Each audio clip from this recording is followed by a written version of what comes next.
Hey everybody, tonight we're debating whether or not Noah's Ark could have worked during the flood, and we are starting right now with Dan's opening statement. Thanks so much for being with us, Dan. The floor is all yours.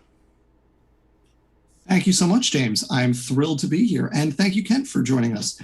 So, first thing I want to say tonight is please get vaccinated. We're doing so well. There's light at the end of the tunnel. The vaccines, they're almost miraculously effective. They're safe. Get vaccinated, please. Second thing I want to say is people may say, Dan, why are you doing this? You're a serious person. You're an evolutionary biologist. Why are you debating about the Ark? And the reason is that I think it's important to deal with misinformation, whether that misinformation is serious or not.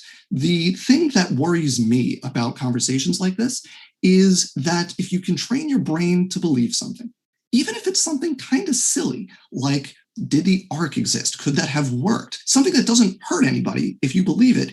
The problem is if you can train your brain to believe something like that, that is obviously silly, then you're short-circuiting. You're training your brain to short-circuit like your BS detectors, right? So it makes you more susceptible. It makes people more likely to believe things like that vaccines are a conspiracy or COVID isn't real or something like that, right? And those beliefs do actual harm when they propagate. So that's why I'm doing this. It's the point is to address misinformation as a whole because we want to cut off that thought process that makes people susceptible to misinformation. So getting into it, there are some things that are so obvious they shouldn't be up for debate. Things we should all be able to agree on because they're so obviously the case. Things like Black Lives Matter.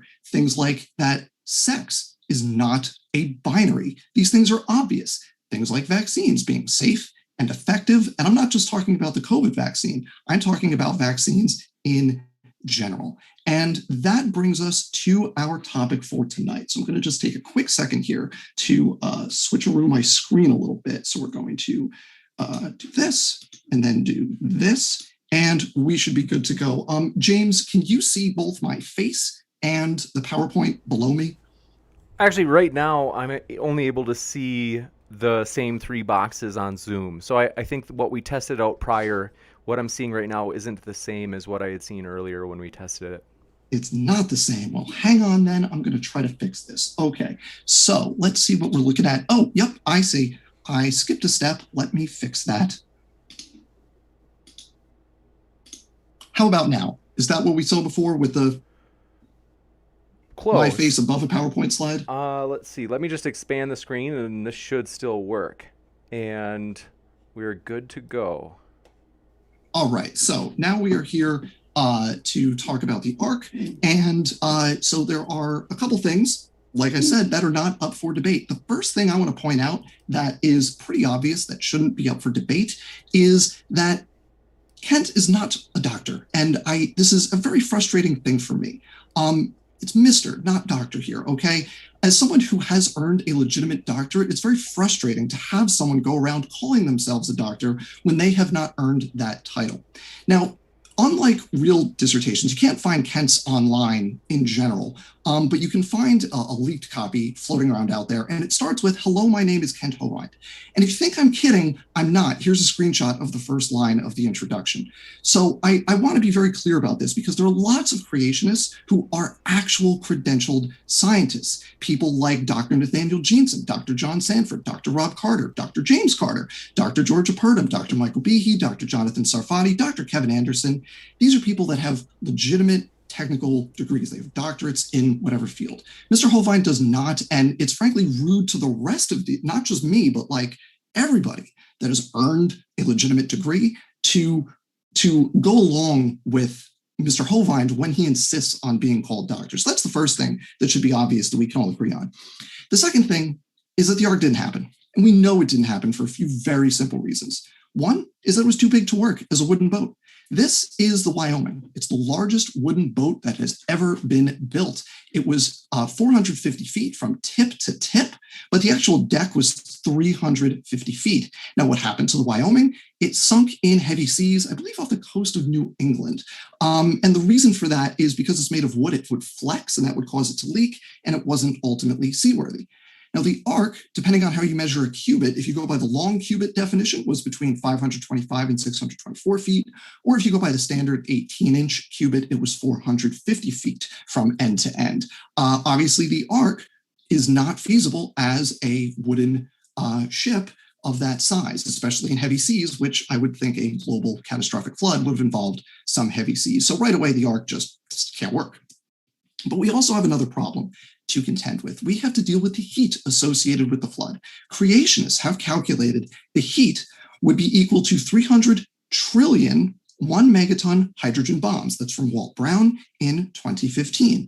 Now, even if 90% of that heat somehow dissipates, which it couldn't do, but let's just assume 99% of that heat dissipates, that still leaves the residual heat of 14 H bombs per cubic kilometer of ocean. Obviously, a wooden boat would be unable to survive in this environment. So on those grounds alone, the size of a wooden vessel and the heat associated with the flood, the ark could not work, period. That's the end. But there are other problems. And because I'm a genetics guy, I'm going to take a couple minutes here because I'm almost out of time. I'm going to take just a couple minutes to talk about genetic diversity. All humans supposedly came from 3 mating pairs after the ark. That's a problem for creationists because some human genes have over 1,000 variants, and many creationists claim that virtually all extant genetic variation is due to recombination. That's from Nathaniel Jeanson and many others. There's not enough time to generate all the existing variation through recombination. One example of this is the ABO blood group. This is the gene that controls your blood type. Let's round to 1,000 variants to be nice, but it's significantly more than that. But let's pretend it's only 1,000. And we'll unrealistically pretend that every time you do a recombination, you get 2 brand new versions of that gene. That means starting from between 1 and 6, you need about 500 recombination events to get all the variation we see in this gene. Well, it's about 1 recombination event per chromosome per generation. The ABO gene is only about 1/5,600th of its chromosome. It's located on chromosome 9. So you need 2.8 million recombination events to get all the variants of that gene. And this is the whole chromosome, most of that chromosome is not genes. So recombination being less likely in genes, and specifically within exons, the protein coding part, that makes the problem worse. At 20 years per generation and about 4,400 years since the flood, you only have 220 generations. And remember, it's just 1 recombination per generation per lineage, which would require over 12,000 distinct lineages from the ark. And remember, we're starting with 3 mating pairs. So the math simply does not work. It also gets worse because most recombination occurs in less than 10% of the genome, which makes the problem worse by between 10 and 100 times. So it's not possible to get extant human genetic diversity from the surviving ark population. The last thing I'll say is that you also have a problem with speciation rates. Cats are a great example. Between the flood and Abraham, you need to generate about 150 species of cats. You only have 300 years in there to do that. And you also have an ice age in the middle, which cuts out about 100 years. This is true for lots of different groups. We know that because of hieroglyphics. So the conclusion is that you can't get this rapid rate of speciation following the flood in the amount of time you need, but creationists like Kent must explain that rapid speciation within the biblical time frame. It's simply not possible. I'm just about at my time, so here's my conclusion. Mr. Hovind has not earned a doctorate. We shouldn't call him doctor. The ark would not work. It's too big, and it would be destroyed by all the heat. And the implications from the ark are impossible in terms of human genetics and speciation rates. Thank you. Thank you very much for that opening statement, Dan. We will kick it over to Kent for his opening statement as well. Want to let you know, folks, if it's your first time here at Modern Day Debate, we are thrilled about this upcoming debate on Saturday. Namely, Christian apologist and scholar Kenny Rhodes will be taking on atheist debater Matt Dillahunty on whether or not there is good evidence for God. You don't want to miss it, folks, so be sure to hit that subscribe button if you haven't already, as well as that notification bell, so you don't miss out on that epic debate. With that, thanks so much, Kent. The floor is all yours for your opening statement. Well, thank you so much. I read about Dan in 2 Peter quite a few years ago. I'll put your name in there, Dan. Let's see. The Bible clearly teaches that God made everything. The creation was about 6,000 years ago. This is what the book says. Now, whether you choose to believe it or not is a different story. The Bible clearly teaches there was a worldwide flood. There are over 1,000 flood legends been found around the world. Something happened to destroy the world with a flood. Jesus came about 2,000 years ago, and here we are today. All of human history fits into about 6,000 years, according to the scripture. The Bible says clearly in the 10 Commandments in Exodus 20, in 6 days, the Lord made heaven and earth, the sea, and all that in them is. The Bible, at least, is claiming that God made it in 6 days. Same thing in Exodus 31. In 6 days, the Lord made heaven and earth. So in the beginning, God created the heaven and the earth. That's what it says, the very first verse. I've chosen to believe that. Dan obviously has chosen not to believe that. But we were told in 2 Peter, right where I'm going to put your name here, Dan, knowing this first, that there shall come in the last days scoffers working at Princeton University. Walking after their own lust and saying, where's the promise of his coming? For since the fathers fell asleep, all things continue as they were. That's uniformitarianism, which I'm sure you believe in, from the beginning of the creation. For this they willingly are ignorant of. Willingly ignorant. In the Hebrew, that means dumb on purpose. They're willingly ignorant of 3 things. Number 1, that by the word of God, the heavens were of old. There are 3 heavens mentioned in the Bible: the heaven where the birds fly, the heaven where the stars are, and the heaven where God lives. Heavens is plural. And the earth standing out of the water and in the water, whereby the world that then was, being overflowed with water, perished. The scoffers, like you, Dan, are ignorant of the flood. It was completely the world was overflown by water. There's enough water out there in the oceans right now to cover the earth, 8,800 feet deep, 1.5 miles everywhere, if you smoothed out the planet. The Bible says at the end of the flood, in Psalm 104, the mountains arose, the valleys sank down, and the water rushed off. The ocean basins are still here from the Noah's flood. We cover all that on my video series. Okay, and they're also ignorant of the day of judgment that is coming. So the scoffers we were warned would come in the last days would be ignorant of the creation, ignorant of the flood, and ignorant of the coming judgment of God. Creation, the flood, and the end of the world, I cover in my books and series I've done. Jesus believed in Noah. He said in Matthew 24, Matthew 24, verse 36, that day and hour knoweth no man, no, not the angels, but as in the days of Noah were, so also were the coming of the Son of Man. You can read the scriptures for yourself, but your position is, which is fine. You take any position you want, and you can teach whatever you want. However, you need to understand you are clearly going against what Jesus said, and I'm sure you know that. The book of Isaiah talks about the waters of Noah. As the waters of Noah, so have I sworn that the waters of Noah should no more go over the earth. So God, talking through Isaiah, believed in Noah. By faith, Noah was warned of God in Hebrews 11, and he prepared an ark.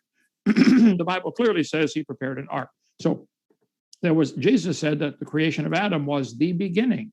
Mark 10:6, Matthew 19:4. And so this guy on National Pornographic says, no human being has ever seen a live dinosaur. You can't possibly know such a thing.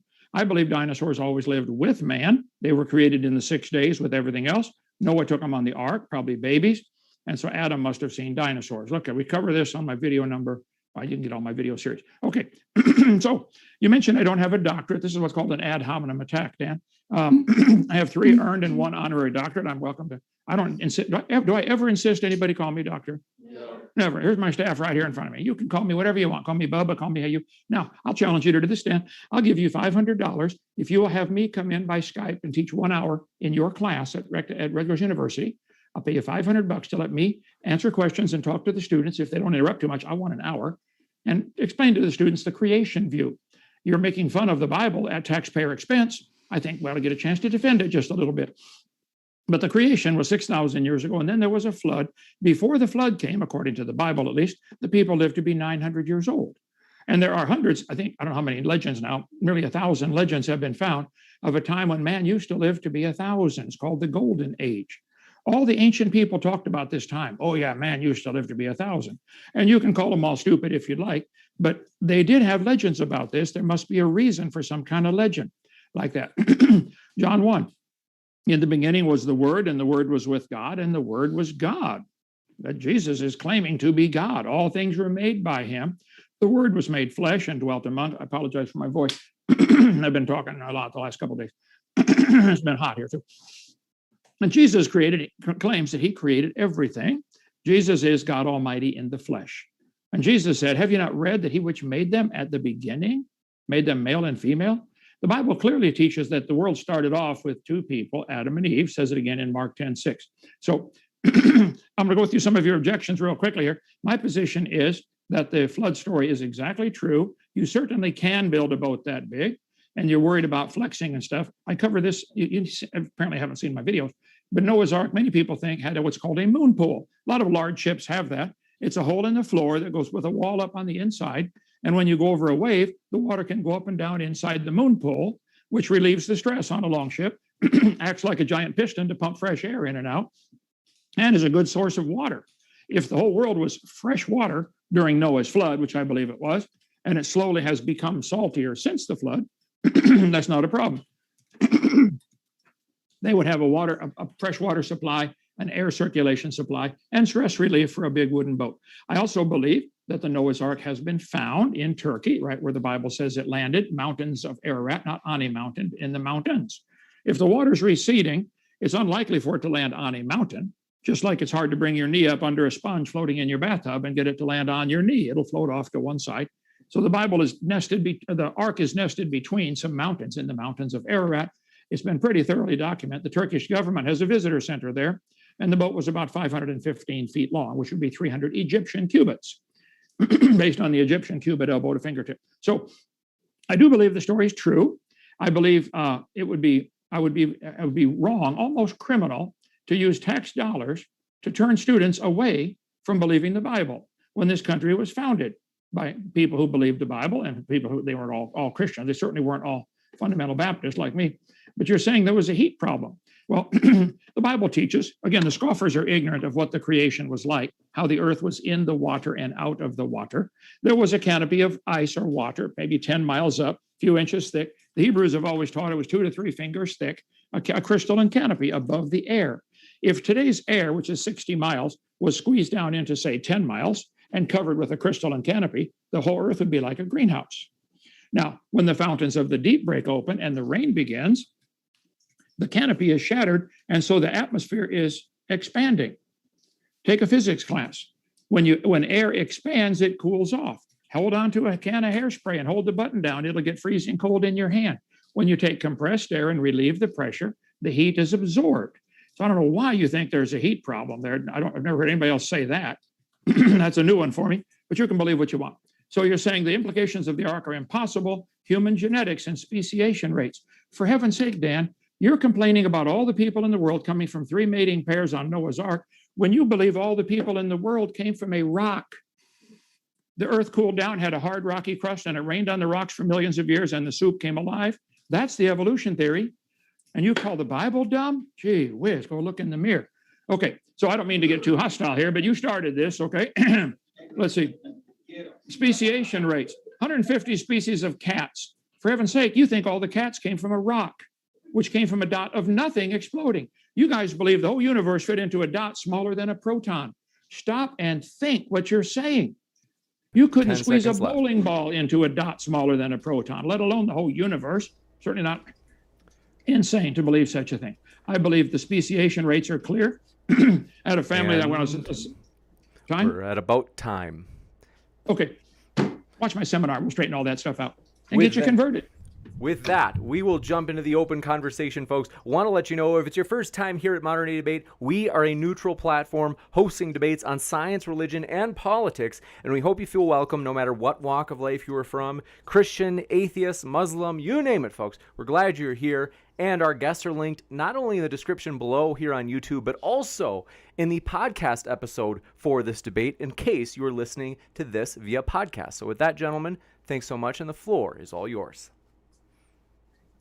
So if I can, I want to so first thing I'll say is the debate, not about theology, not about like any specific parts of the Bible other than Genesis and the Genesis flood. It's not about the Big Bang. It's not about abiogenesis. So despite all of the wrong stuff related to like animals evolved from a rock, we didn't evolve from rocks. That's not how it works. But like, that's not the topic of the debate. So I'm not going to go down that rabbit hole here. The debate's not about evolution. The debate is about whether the Ark was possible. So for me personally, the big problem with the Ark is the fact that it generates a ton of heat.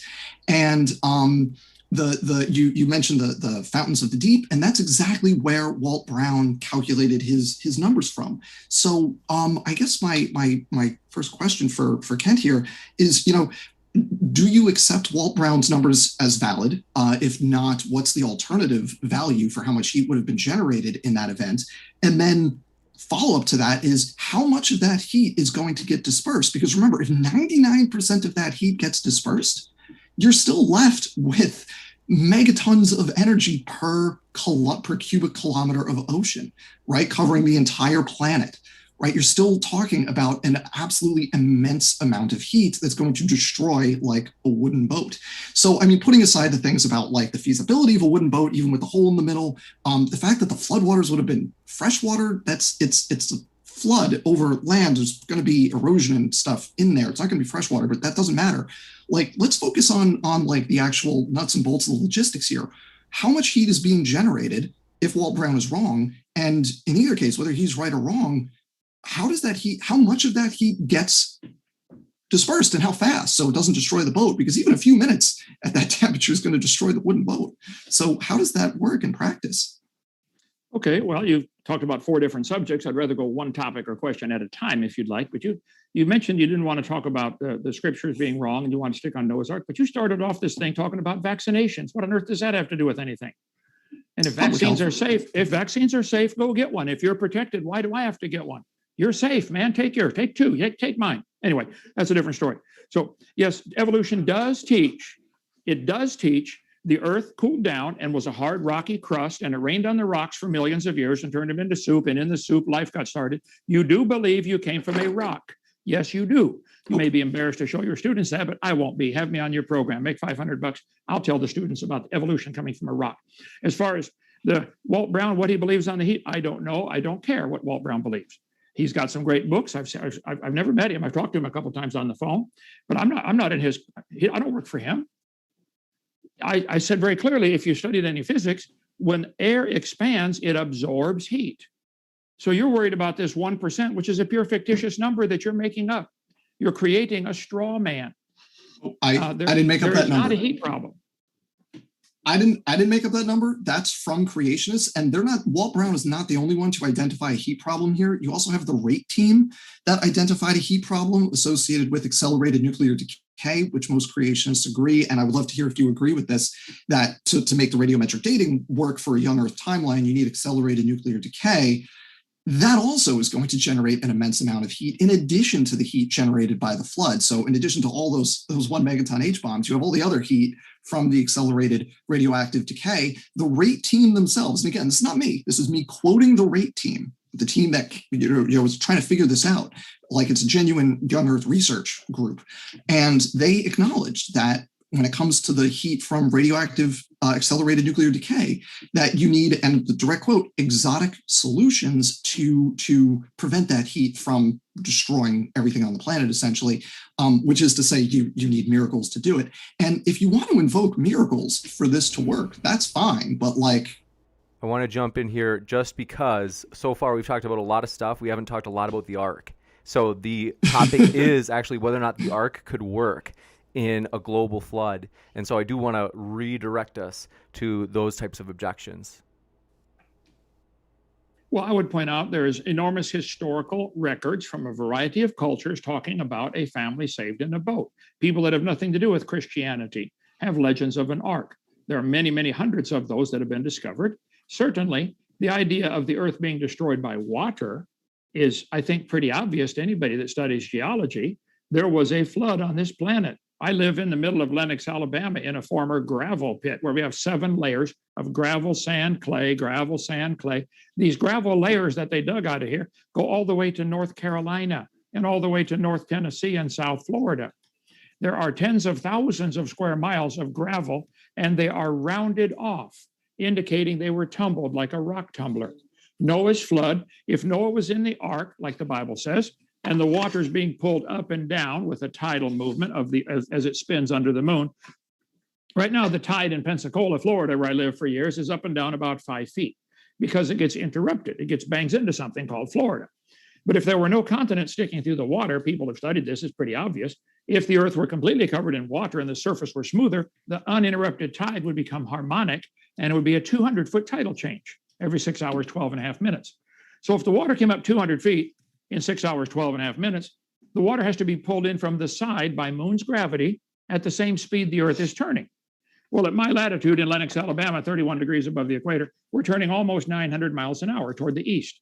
So the water would be rushing into that bump, which is constantly being held under the moon. The water is rushing in and out of that high tide bump, at nearly 900 miles an hour. That's going to move lateral movement of the water. Noah's Ark would just simply be floating on top. It wouldn't affect him.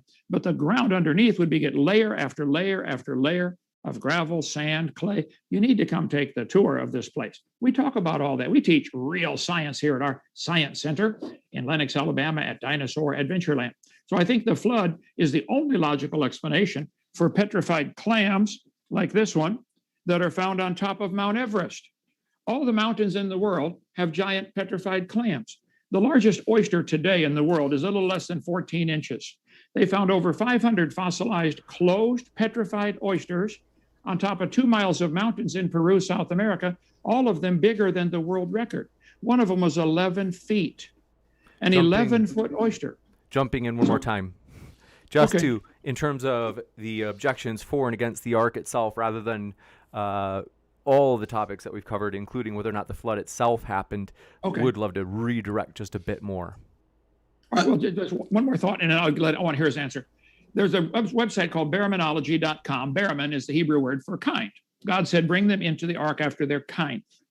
And he only had to bring those on land. Fish didn't have to go. They had plenty of water outside. And only those with nostrils. It means insects don't have to go. They could survive on floating log mats and floating carcasses. So they've decided there's about 8,000 kinds of animals in the world.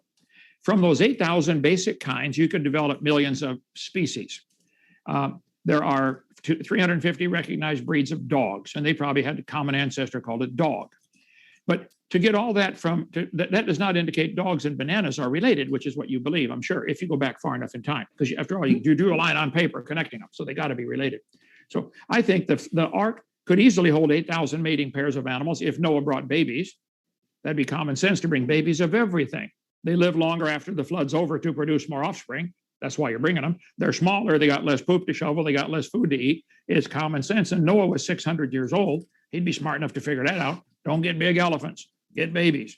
So I believe the story is very reasonable. And I believe from 8,000, pairs of animals on the ark, if that's the right number, it's probably close.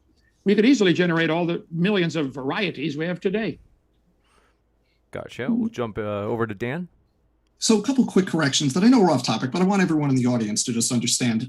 The clams were bigger in the past because the atmospheric oxygen was higher in the past. So many different types of animals could be larger tens of millions of years ago. So that's why, for example, you have like spiders and other arthropods that are much bigger in the past compared to now. It's because you have more oxygen, so they could more efficiently get oxygen through their bodies so they could sustain more mass. Going back to the flood and the ark and whether this could, and one more thing, it's a lot of those so-called clams, they're actually not clams. There's things called brachiopods, and they're slightly different morphology from clams. So it's just, it doesn't matter for what we're talking about with the ark, but it's just a point of order. So going back to the flood, I would love to know what the maximum temperature is that a wooden boat could survive sustainably, because we're talking 40 days and 40 nights of rain and then a subsequent flood for, that lasted in total a year. So the fountains of the deep are going to eject. You have the atmosphere supposedly expanding this ice shell, and that's going to disperse the heat. But as Walt Brown demonstrated, even with dispersing most of that heat, you're still left with a lot of heat. The calculations vary from somewhere between 1 and 10,000 degrees Celsius to well over 10,000 degrees Celsius, like sustained temperature. So what I would like to know is, one, does Kent disagree with the implications of this fountains of the deep idea in terms of the heat that would have been generated? Because we're basically talking about global worldwide volcanic eruptions. So one, do you disagree with that? In terms of the also have to talk about the ark, which is what I'm getting, James. I promise you, because the question is about about the ark's, a wooden boat's ability to survive the heat, especially because it would have been not just wood is flammable, but also it would have been sealed with things like pitch and animal fat, which also combust. So if you have all this heat, why isn't the ark bursting into flames? So what I'm asking Kent is, what's the temperature that would have been generated, and what is the temperature that a giant wooden boat could survive? And the answer is thousands of degrees Celsius, and it couldn't survive. And that's why the ark couldn't work. So I told you I would bring it back around, I promise. Okay, well, Dan, you are absolutely correct. If the temperature was thousands of degrees Celsius, the ark would not survive. There's the problem. Did you know if you ate an entire elephant, you would get a bellyache? I'm making up a stupid example to show you how stupid yours is. You don't know that it was thousands of degrees Celsius, that you're stuck on this one problem of a heat problem. It's not true. The Bible talked about you in 2 Peter chapter 3. The scoffers would be willingly ignorant of how the word of God, by the word of God, the heavens were of old. Now watch this. And the earth standing out of the water and in the water. There used to be a lot more water in the crust of the earth. Most of what's now in the oceans was in the crust, submerged. Most of the land during the creation most of the earth was land. God created it to be inhabited. Today, only 3% of the world is habitable. A whole bunch of it's under deserts and ice caps and water, etc. So what we see today is the devastated results of that Noah's flood.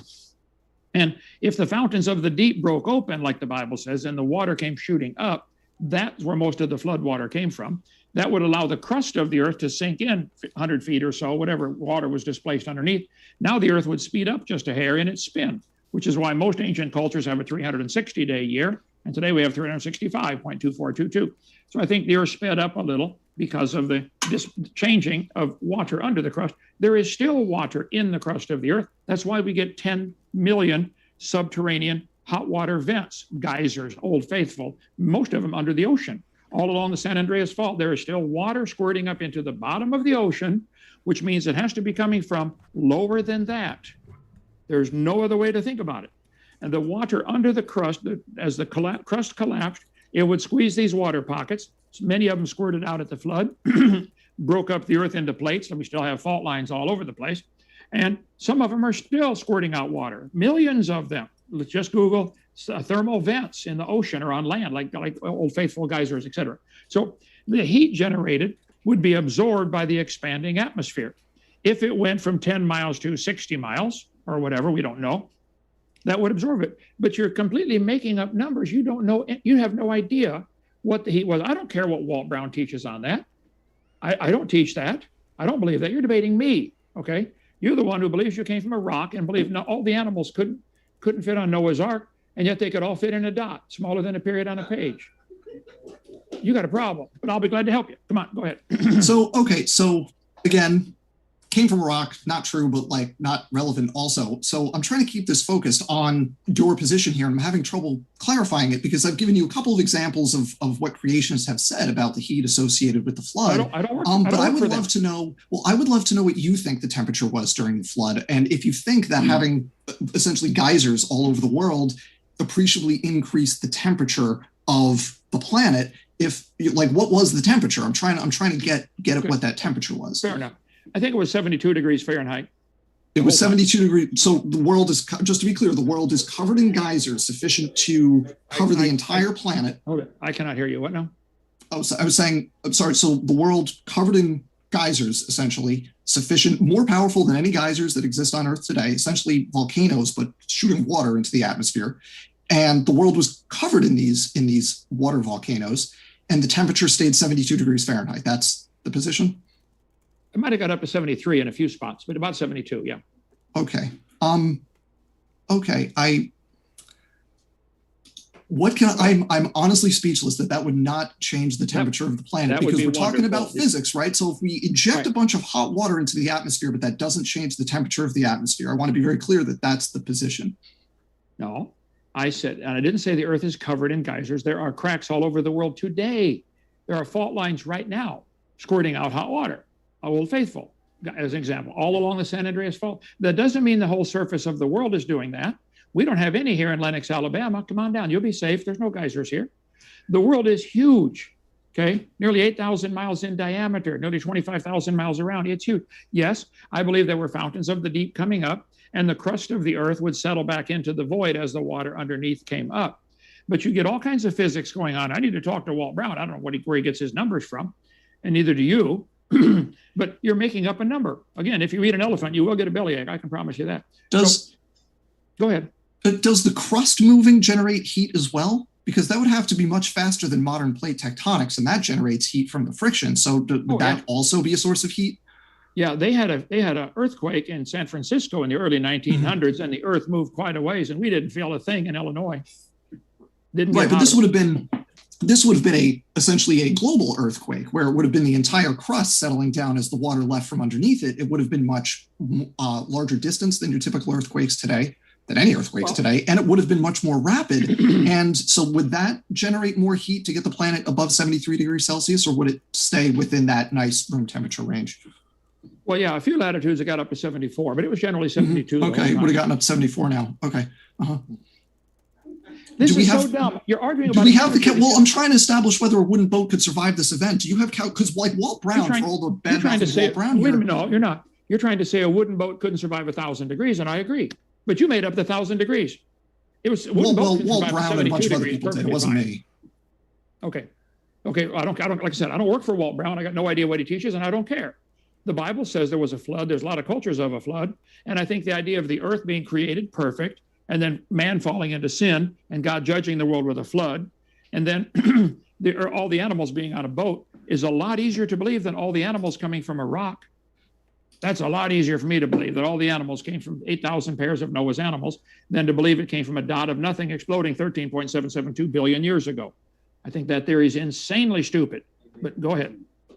Okay, that's off topic for the point. So let's keep going with this, because again, I'm trying to figure out the feasibility. We're trying to talk about the feasibility of a wooden boat in this environment. So I want to keep, because I feel like I don't have a good answer on how this heat dispersal works, because like we agree that plate tectonics generates heat. They move very slowly. It still generates heat. Geysers and volcanoes generate heat. You're saying the heat would disperse because the atmosphere is expanding. By what percentage volume? Because we can do physics exists. We can do math on this, right? So by what percentage volume is the atmosphere expanding here?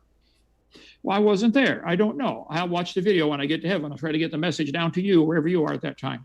But so, I think, go ahead. Was it more than 99%? Was it more than 99.9%, 99.99%? Because we can look at the amount of heat. And even if you disperse well over 99% of that heat, you're still heating everything to over 1,000 degrees Celsius. So I'm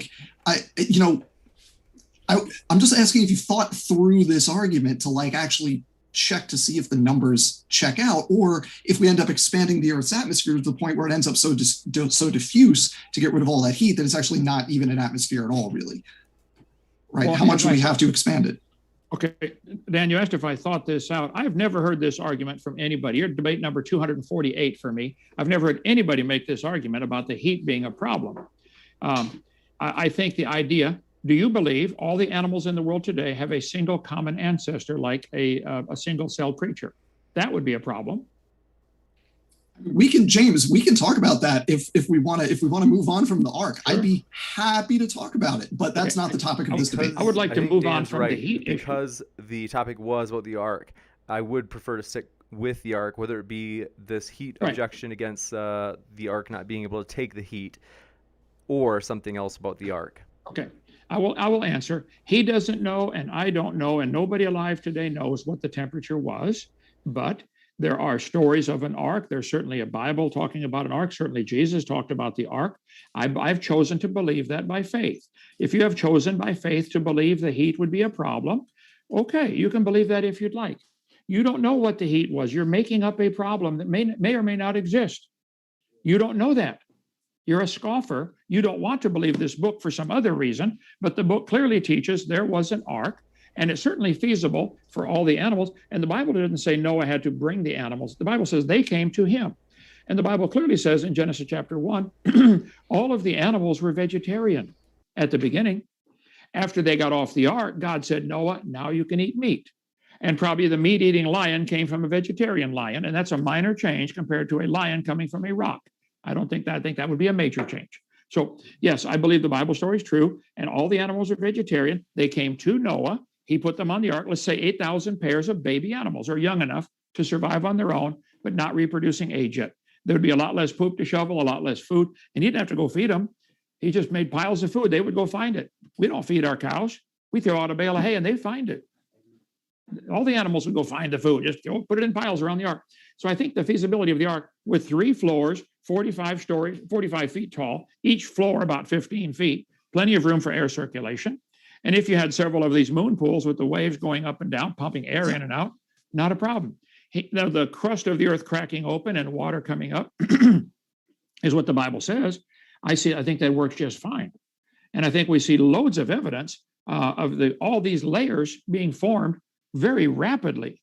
All over the world, there are petrified trees standing up, running through all the layers that you guys claim are different ages.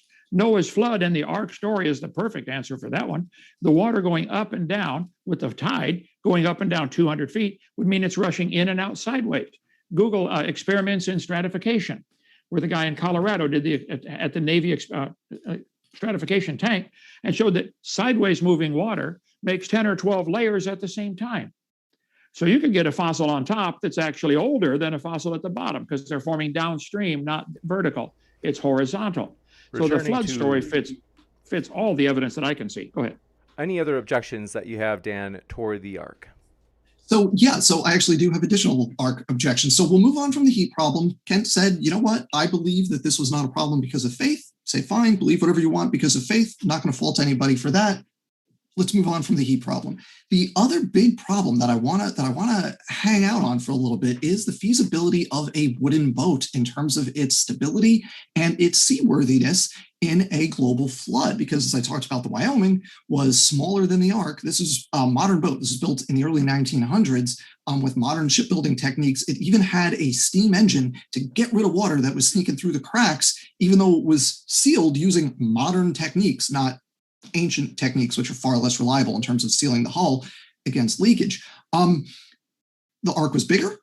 Even with moon pools, the Ark is going to flex. Now, Kent described this as just bobbing up and down in the waves, but that's not entirely what's going to be happening because we've established that the crust essentially collapsed inwards as the result of the water rushing outwards. So in addition to the tidal fluctuations and the water rushing outwards, creating unpredictable currents, you also have what are essentially a bunch of earthquake-generated tsunamis. Tsunamis are not just waves going up and down, they're actually water moving, right? So you have water, that's like if you watch the videos of tsunamis when they crash onto land, it's not just a wave, right? It's actually a volume of water that is moving from the ocean onto the land. So this is actually water moving, it's currents, it's not just waves bobbing up and down. Now this boat, because it's so large, is going to be subject to different forces at opposite ends. No number of moon pools is going to prevent the torsion and flexion that is going to be the result of these conflicting forces in this global flood, which again, I want to emphasize, are going to be the equivalent of tsunamis, more powerful than any earthquake that we have witnessed in the history of humanity. So how is a wooden boat going to survive in that environment when the largest, best constructed wooden boat modern humans have ever made couldn't deal with a storm off the coast of New England, and not a particularly bad one? Okay, very simple. The tsunami in Japan, when I was living in Pensacola, we happened to be down at the beach with my family when the tsunami hit Japan. It was huge. We didn't feel a thing in Pensacola. So when the tsunamis were happening in the world, the Ark was someplace else.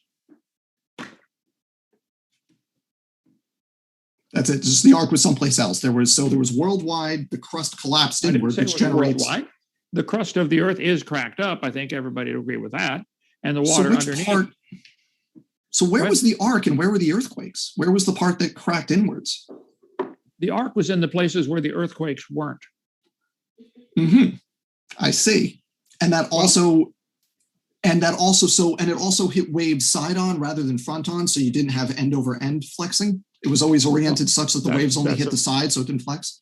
That's a fair question. There's been the research on the vessel that they found over there in Turkey, and said the Ark had giant rocks hanging over the side called drogue stones. Noah's Ark wasn't designed to go anywhere. It wasn't an ocean-going vessel. It was just a float.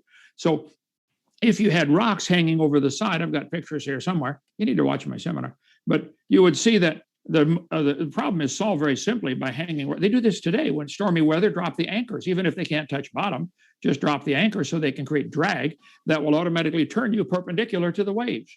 In stormy weather, if you have what are called drogue stones, it'll turn you perpendicular to the waves and you hit them head on instead of side on. Not a problem at all. I got pictures of that in here somewhere, but we're going to so many different topics here.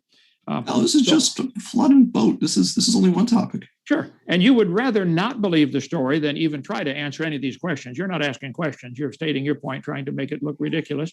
And just like I do about you all came from a rock. I can show you right from the books. That's what you teach. Okay? I mean, it's a debate. That's the point. Well, yeah. Let's debate that next time. I'll come to your class. I'll fly to Princeton. I'll debate your Rutgers. I'll debate. I appreciate the promotion. Yeah. I'll Okay. put the So promotion around it. so let me see if I understand this correctly, because these stones, and Ken, I'm genuinely trying to understand this position. So these stones, you said they turn the boat so that it's going to hit the waves head on instead of side on. Is that correct? Just Google drogue stones, DROGUE. The purpose, ask any Navy officer, real stormy weather, drop the anchors, let them drag in the ocean. The wind automatically turns you perpendicular to the waves because you got something dragging behind you. Right, so you're perpendicular to the waves, great. So a boat that's 450 feet long, what happens when there is a wave at the bow? It doesn't really have a bow and a stern, but let's pretend it has a front and a back. It doesn't really, but let's just, just for simplicity to illustrate the point. So there's a wave at one end, right? It lifts up that one end, right? Now the other end is going to be down. So that's going to cause, because it's a wooden boat, and wood is a flexible material. That's largely what makes it such a good building material for seagoing vessels, is that it flexes rather than breaks. The problem is you get too big and the flexing over the length of the whole vessel is too much. So if a wave lifts up one end of it, it's not rigid like a metal ship would be, right? It's going to flex, and you're going to have water is going to be able to get in along the length of that. So I'm just trying to work out the logistics of how they deal with that, because I mean, is the answer that it doesn't flex? Because it's a wooden boat. Wooden boats flex, even little ones. Well, God told Noah how to build it. Noah was nearly 600, or he was 600 years old and went on board. I bet he was smarter than you and me put together. So he probably followed God's instructions. But here I found the part of my seminar with my 18,000 slides. The Turkish government has labeled the spot Noah Ungumshi, which means Noah's big boat, 5 kilometers this way. Bible says the ark rested in the mountains, plural, of Ararat. There are 4 theories about what happened to it. Maybe it rotted. Maybe they took it apart and reused the lumber. Maybe it's still on the mountain, or maybe it's down in the valley. The government of Turkey says it's right in the sides of Mount Ararat. There's Mount Ararat right there. Some people say it's on the mountain. I disagree completely. There was a gorge there. Right there we go. That's the photograph from Life magazine, September 5th, 1960. They said, wow, what is this? When they went to analyze it, they said, this is a wooden boat. And the mud flow from the volcano quite a ways away, the heat generated, melted the snow, created a mud flow. Mud flowed around it. Wow. In 1978, there was an earthquake, and whatever this shape was, either it came up or the ground went down. It's hard to tell. Nobody saw it. But it's now sticking up out of the ground. And that is apparently what's left of Noah's Ark. Right there. It is the right shape, 515 feet long. Ron Wyatt was a good friend of mine. He died. But he said the ark has collapsed and splayed out to the side. Radar scans showed beams and timbers inside, subsurface radar. The ark is a collapsed wooden boat from 4,000 years ago. It was held together by iron rivets. I'm sure the drogue stones here. It was 3 layers of wood, like plywood, only 5 inches thick. Pretty strong plywood. There's a piece of it right there. You can go to Wyatt Museum in Tennessee if you want to see all the evidence about it. So it had apparently a ballast at the bottom to hold it upright so it doesn't roll over, filled with rocks. That was ripped off and is up near the mountain as the ark slid down, who knows when, but it would have this keel back to that would hold the rocks. But technically, theoretically, not as much, though interesting, and we've had that debate before on whether or not the ark is out there somewhere, going back to the feasibility more so of whether or not the ark could work. Well, if the ark has been discovered, that answers the feasibility problem. Here it is. Yeah. There's a visitor center right there. Go to Turkey and see it. So the feasibility, his argument was it could survive the flexing. I'm showing you, I'm trying to get to the place. I think that's Noah's begging the question fallacy. There it is. These are the drogue stones. I forget how many they found now, 9,000-pound stones with holes in the top. Apparently, this was to put a rope through there. Many ships in the Mediterranean do this today. They have rocks hanging over the side. If they get in stormy weather, drop the rocks. And the drogue stones create drag, which will automatically turn you perpendicular to the waves. You need to watch my video number 2. I cover all this. So anyway, this guy said, don't you know, Hovind, if Noah's Ark had rocks hanging over the boat, it would slow him down? I said, where was he going? It wasn't. There's no place to go. He's just trying to float. So I think that can be easy. The heat is not a problem, and the flexing of the boat would not be a problem. And hitting waves head on, ask anybody who's been in a boat, that's a lot safer than hitting them sideways. And you don't know that there were waves at all where Noah's Ark was. Wait, you said there were waves. You said it bobbed up and down on the waves. Well, if there were, but you're assuming the waves were like the tsunami in Japan. I was at the beach in Pensacola. We didn't get a single wave from that tsunami. Well, you explained that earlier when you talked about how you're in the Gulf, so that protects it from what's going on outside there. Plus, it's on the other side of the planet. I'd be willing to bet the people in New York. But it would have been one ocean, so it doesn't matter if the earthquake was over here, right? Okay. Or was it not a global flood? Well, if Japan had the earthquake and the tsunami, I bet you didn't even feel it in California. At a certain distance, the waves. It actually did hit. It actually did hit California. It actually did. It was weaker at that distance, but it actually did hit California. It was definitely weaker, but it certainly didn't affect the people in Chile. I think it did hit Chile. I think it did hit Chile too. I don't know how you can't see this, but a disaster in one place does not affect the entire world. There are earthquakes going on right now, and I can't feel a thing here in Lenox, Alabama. Global flood? A global flood would dissipate the energy even more. But it affected the whole world, though, right? Like it was global the whole world flood. Was definitely flooded. Okay. I think there's evidence of worldwide flood. There's clams on top of Mount Everest.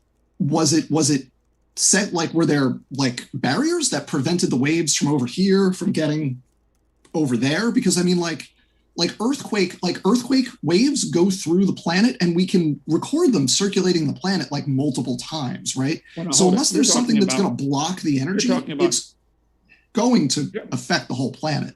Okay, earthquake waves going through the crust of the earth is very different than how it affects the water. Noah floating in a boat on top of the water probably doesn't care what the crust of the earth is doing 5,000 miles away. It's a big planet, and you're creating a problem that doesn't need to exist. If there were waves generated, to say that therefore the whole flood story is wrong because you don't have the video to watch, oh, that's how Noah's Ark survived the waves. I don't know. But I've chosen to believe it. You've chosen to doubt it. But I do resent all the taxpayers having to pay your salary while you teach kids to doubt it. You ought to go teach in a private school and teach kids to doubt the Bible. James, I know this is off topic, but I do want to address this point because it's a common misconception for evolutionary biology education. We actually don't mention creationism. It never comes up.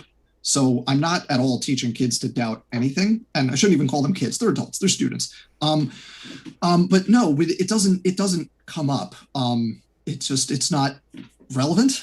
So it never comes up. We talk about the mechanisms of evolutionary change. We talk about different evolutionary pathways. We talk about techniques, like how you can figure stuff out. We talk about how molecular phylogenetics works. We talk about lots of interesting things, but we don't talk about creationism because it's not relevant to the topic in that class. It would be really relevant in a comparative religion course or something, or philosophy course, but it's not relevant to evolutionary biology, so it never comes up. So I want to make sure that you rest easy knowing that taxpayers, I mean, not you, but taxpayers are actually not paying for me to tell people that atheism is true, because that's not happening.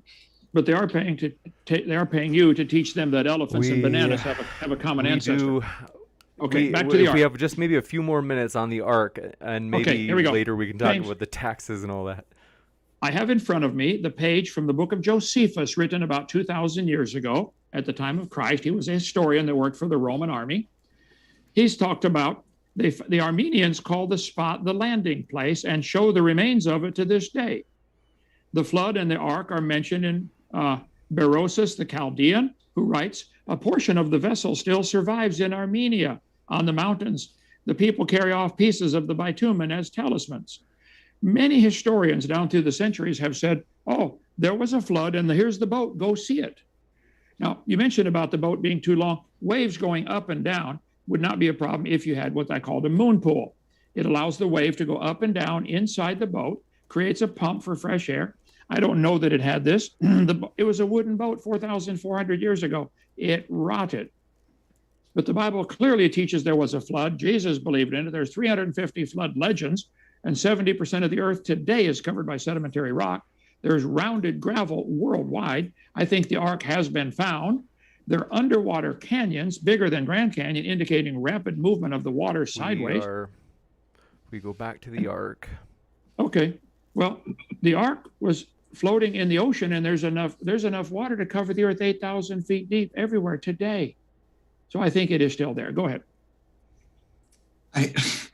I James, I don't have anything to add. I mean, between the heat and the feasibility of a wooden boat, I mean, none of that was all about how evolution is a poopy head and it shouldn't be taught. We can jump into the Q&A then. I don't want to interrupt you. Go ahead, Dan. If you had any other thoughts.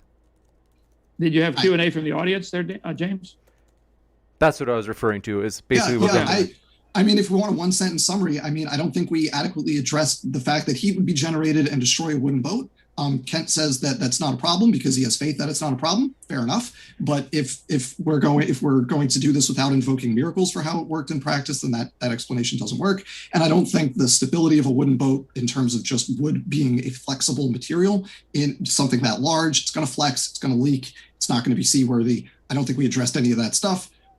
I'm good to go to the Q&A if you are, Kent. I'm ready. We'll jump into it. Want to say thanks, everybody, for your questions. And friendly reminder, folks, want to ask that you'd be your regular friendly selves, attacking the arguments ferociously and not attacking the person, though. And also want to remind you that our guests are linked in the description, and that includes if you're listening to this debate via podcast. Folks, we are now trying to get our podcast of each debate out within 12 hours after it happens. And so with that, we'll jump into Q&A. Bubblegum Gun says, reminder that all is up for debate and we must.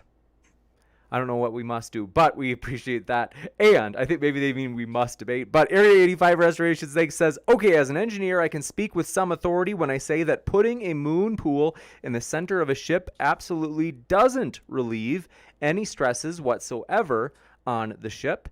This can only weaken the structure. I think that's for you, Kent. Was that a question? He's made a statement. He doesn't believe it'll work. Many ships have had this. You can have a hole on the inside, a pipe on the inside that lets the water come up and down, and it does relieve the stress. If the water doesn't have to go up as high, the boat can effectively absorb some of the water up. I got my pictures here somewhere, up into the vessel. So, okay, he's an engineer, therefore he must be right. I mean, come on, gee whiz. So, my dad was an engineer. My brother's an engineer. So people can disagree on things if they like. I just said this is one possible solution to provide air circulation, relieve stress. You might have had 20 moon pools. You could have holes scattered out 20 feet apart, all up and down the ark, and look, they could be small ones even. Anything to relieve some of the stress and to allow the air circulation and a place to dump your garbage. It's just a theory. I don't know. I'll watch the video when I get to heaven.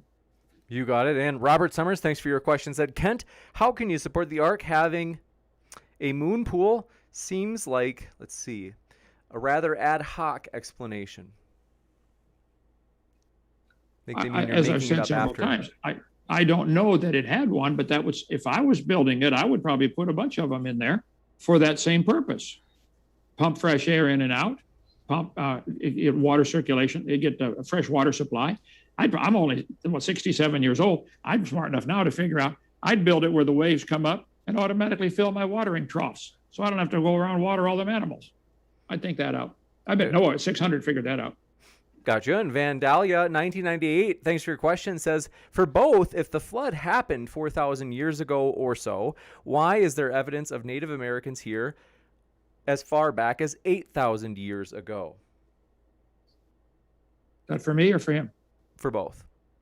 Go ahead, James or Dan.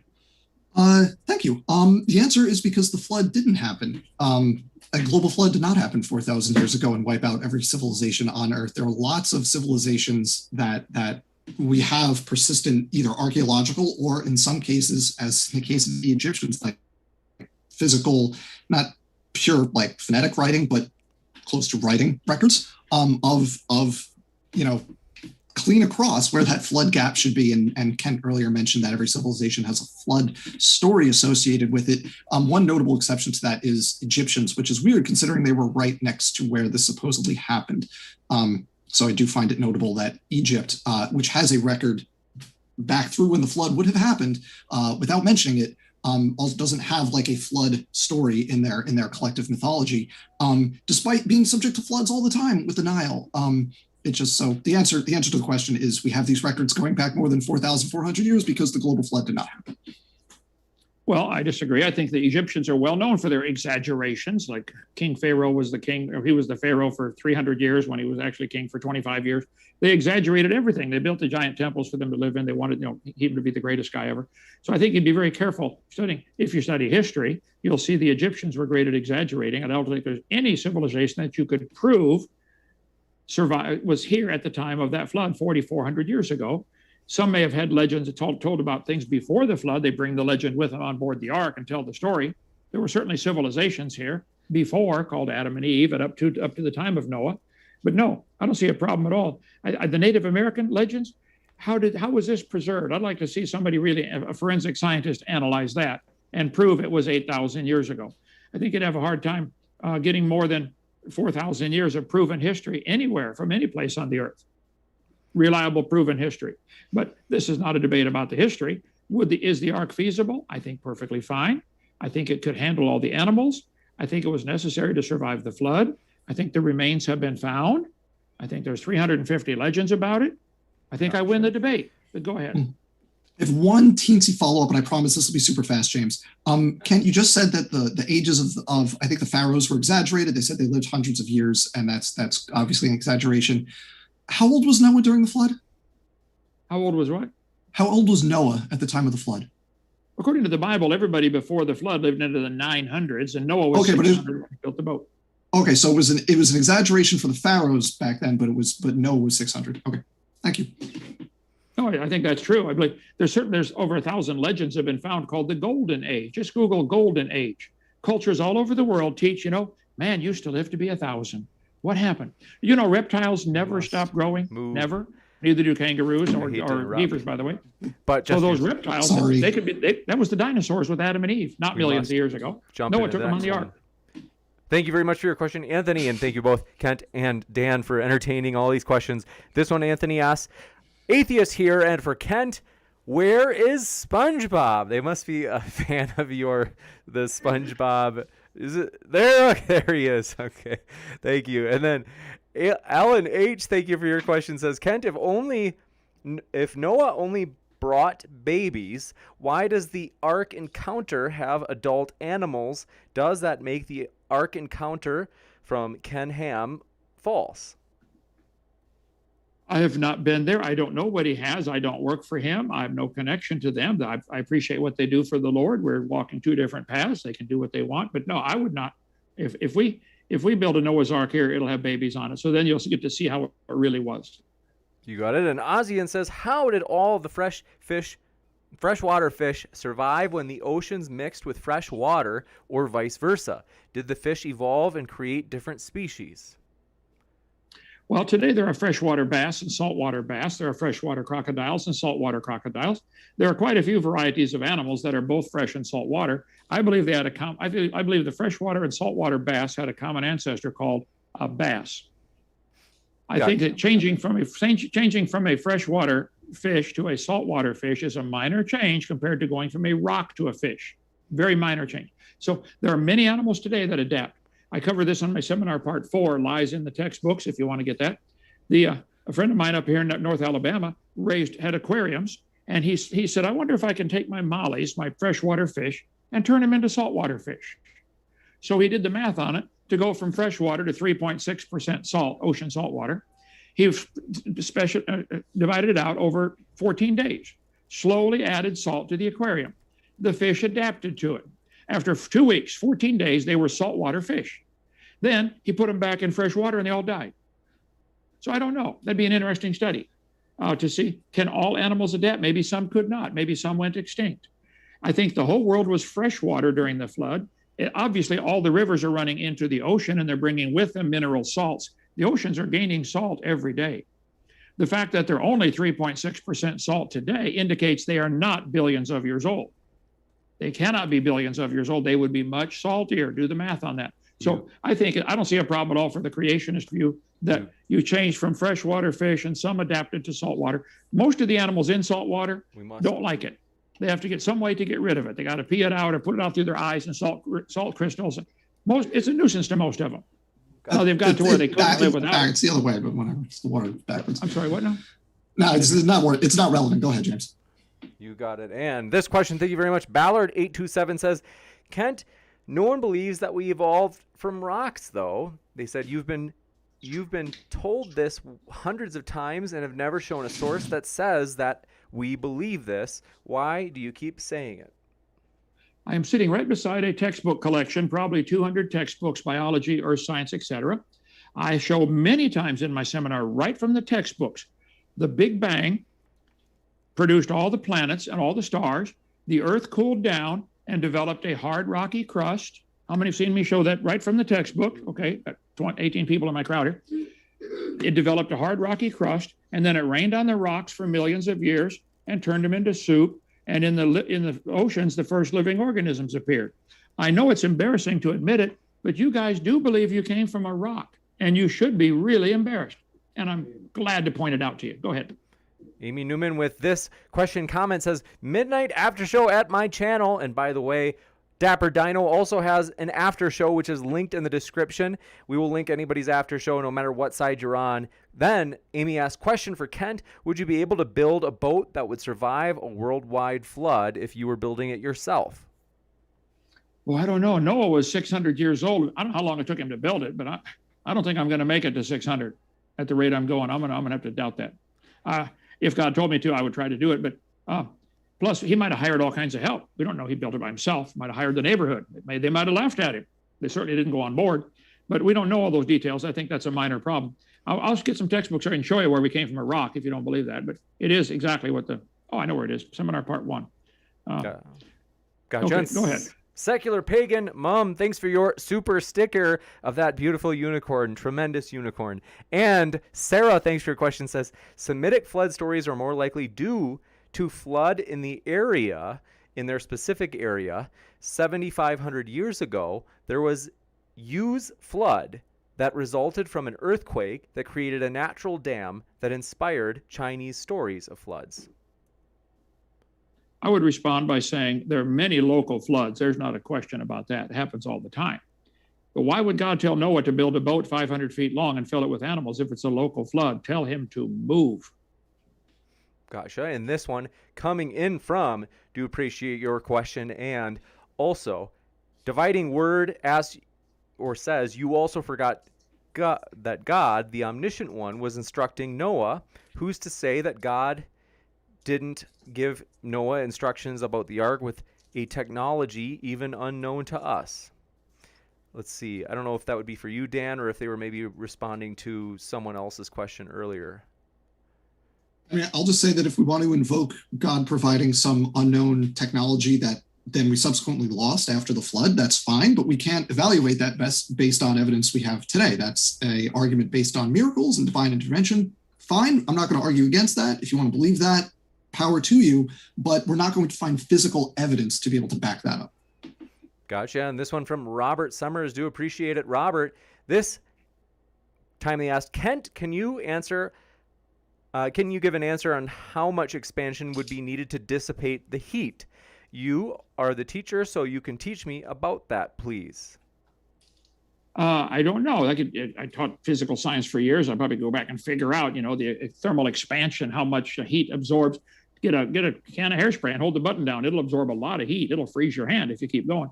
So this is a well-studied problem with compression and decompression of air. But let's see, slide number 275. I did find one of the hundreds of references I have, biology textbook right here beside me. Earth is thought to have formed about 4.6 billion years ago, very different from today's Earth. Here's what it might have looked like. The Earth began as a hot ball of rock. Anybody see that on there? Okay. And then it rained on the rocks for 3.9 billion years ago that cooled enough for water vapor to condense. And the Earth was experiencing violent rainstorms. Eventually, the accumulated rainfall formed oceans. In the oceans 3.5 billion years ago, scientists believe the first living organism appeared. Bingo. You came from a rock. I win. Go ahead. Gotcha. And thank you very much for your question. Coming in from D. Watts asks, Kent, how many different quote-unquote kinds of animals do you think were on the ark? I would be guessing, but I would say about 8,000 kinds. I covered this a few nights ago on my YouTube channel, Kent Hovind Official, that Everybody's worried about the species. What about go to the family level? If you go to the class level, you got kingdom, phylum, class, order, family, genus, species. I just went through and looked, how many orders of cats are there? Not species, how many orders? It's only like, I forget now, less than 200. So I could call that up if you'd like, but just go watch a couple nights ago, YouTube channel, Kent Hovind Official. So yeah, if there would be only about 8,000 kinds of animals, I'm not sure if the biblical word kind matches our careless lineage classification system, kingdom, phylum, class, order, family, genus, species. At some levels, at some points, the word kind might mean family or class or order. But I think a 4-year-old can tell you that a dog and a coyote are the same kind of animal, and a dog and a banana are not. But you guys believe dogs and bananas have a common ancestor right here, came from a rock. Look at the textbook. Lion and a hyena. I didn't write it. You should be embarrassed if your textbooks publish that. We'll give you a chance to respond, Dan. We haven't had a lot of questions for you, so I want to give you a No, chance. that's fine. That's how it goes. It's all good. No, I was just gonna say, you can invoke whatever definition of kind you want, but the problem is once you get a number that's sufficient to fit in a boat for a year, you end up having to invoke extremely rapid evolutionary processes afterwards. So, I mean, we're getting skepticism that like evolution as evolutionary biologists understand it could actually happen, but we're taken to understand that 2 individuals can generate over 150 species of cats in the span of just a couple hundred years. Now, keep in mind that most of those species are now extinct. So we have lots of speciation followed by a collapse, lots of extinction, and we're left with like the 30, 50, however many cat species there are now. Now, however you want to slice and dice those numbers, you end up in this zone where either you have to invoke hyper-evolution to get to extant biodiversity within a couple hundred years after the Ark, or you end up with so many individuals that even if they're all juveniles, they can't reasonably fit on the Ark. As someone said, just the methane alone is going to be toxic. It's going to be a major death trap. That Ark is going to be a death trap is the word someone used. And that's exactly true if you just look at the numbers of individuals, 8,000 kinds, 6,000 individuals, plus the 8 humans, 16,000 individuals, plus the humans. The methane emissions alone are going to be prohibitive. And we didn't even talk about that, So, I mean, okay, you can have ventilation, but there's raining. So how much ventilation do you get? There are waves, you get water. Now you're back to how do you deal with the water getting to the boat problem, right? It's these problems compound on each other, and invoking hyper evolution does not get around it, especially because once you invoke evolution at that rate, then I can say, great, we agree, evolutionary processes can do their thing. You think they work faster than I do. Cool. Next up, thank you very much. Well, wait, I'll give you a chance. hyper-evolution. If you want a quick response, I'll give you one. I think I was at a seminar one time in a family. A lady stood up. She said, my family has been involved in dog kennels for 100 years. Grandpa started it, my dad, now me.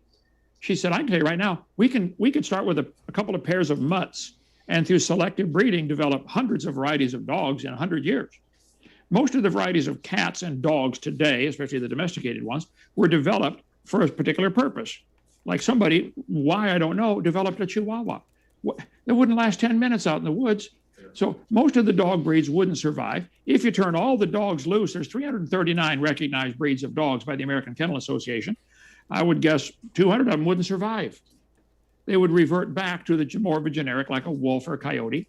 So I don't know how many animals are on the Ark. I'm going to ask God when I get up there, but I think it's going to be embarrassing for you, Dan, Judgment Day, when God's going to say, you doubted my book over that.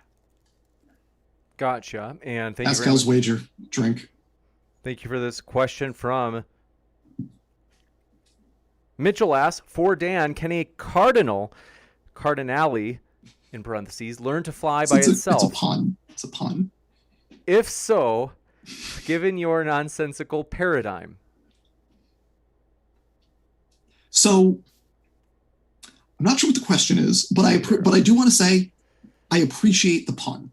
I do want to say that I appreciate the pun, the Cardinale. I like the pun.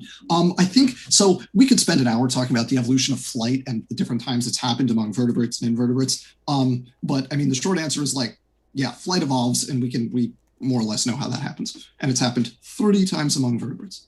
And fun fact, the only ones that are dinosaurs that could fly are modern birds, because pterosaurs, not dinosaurs, they're the sister group. I like that one, that the only flying birds or the only flying dinosaurs are the birds that we have today.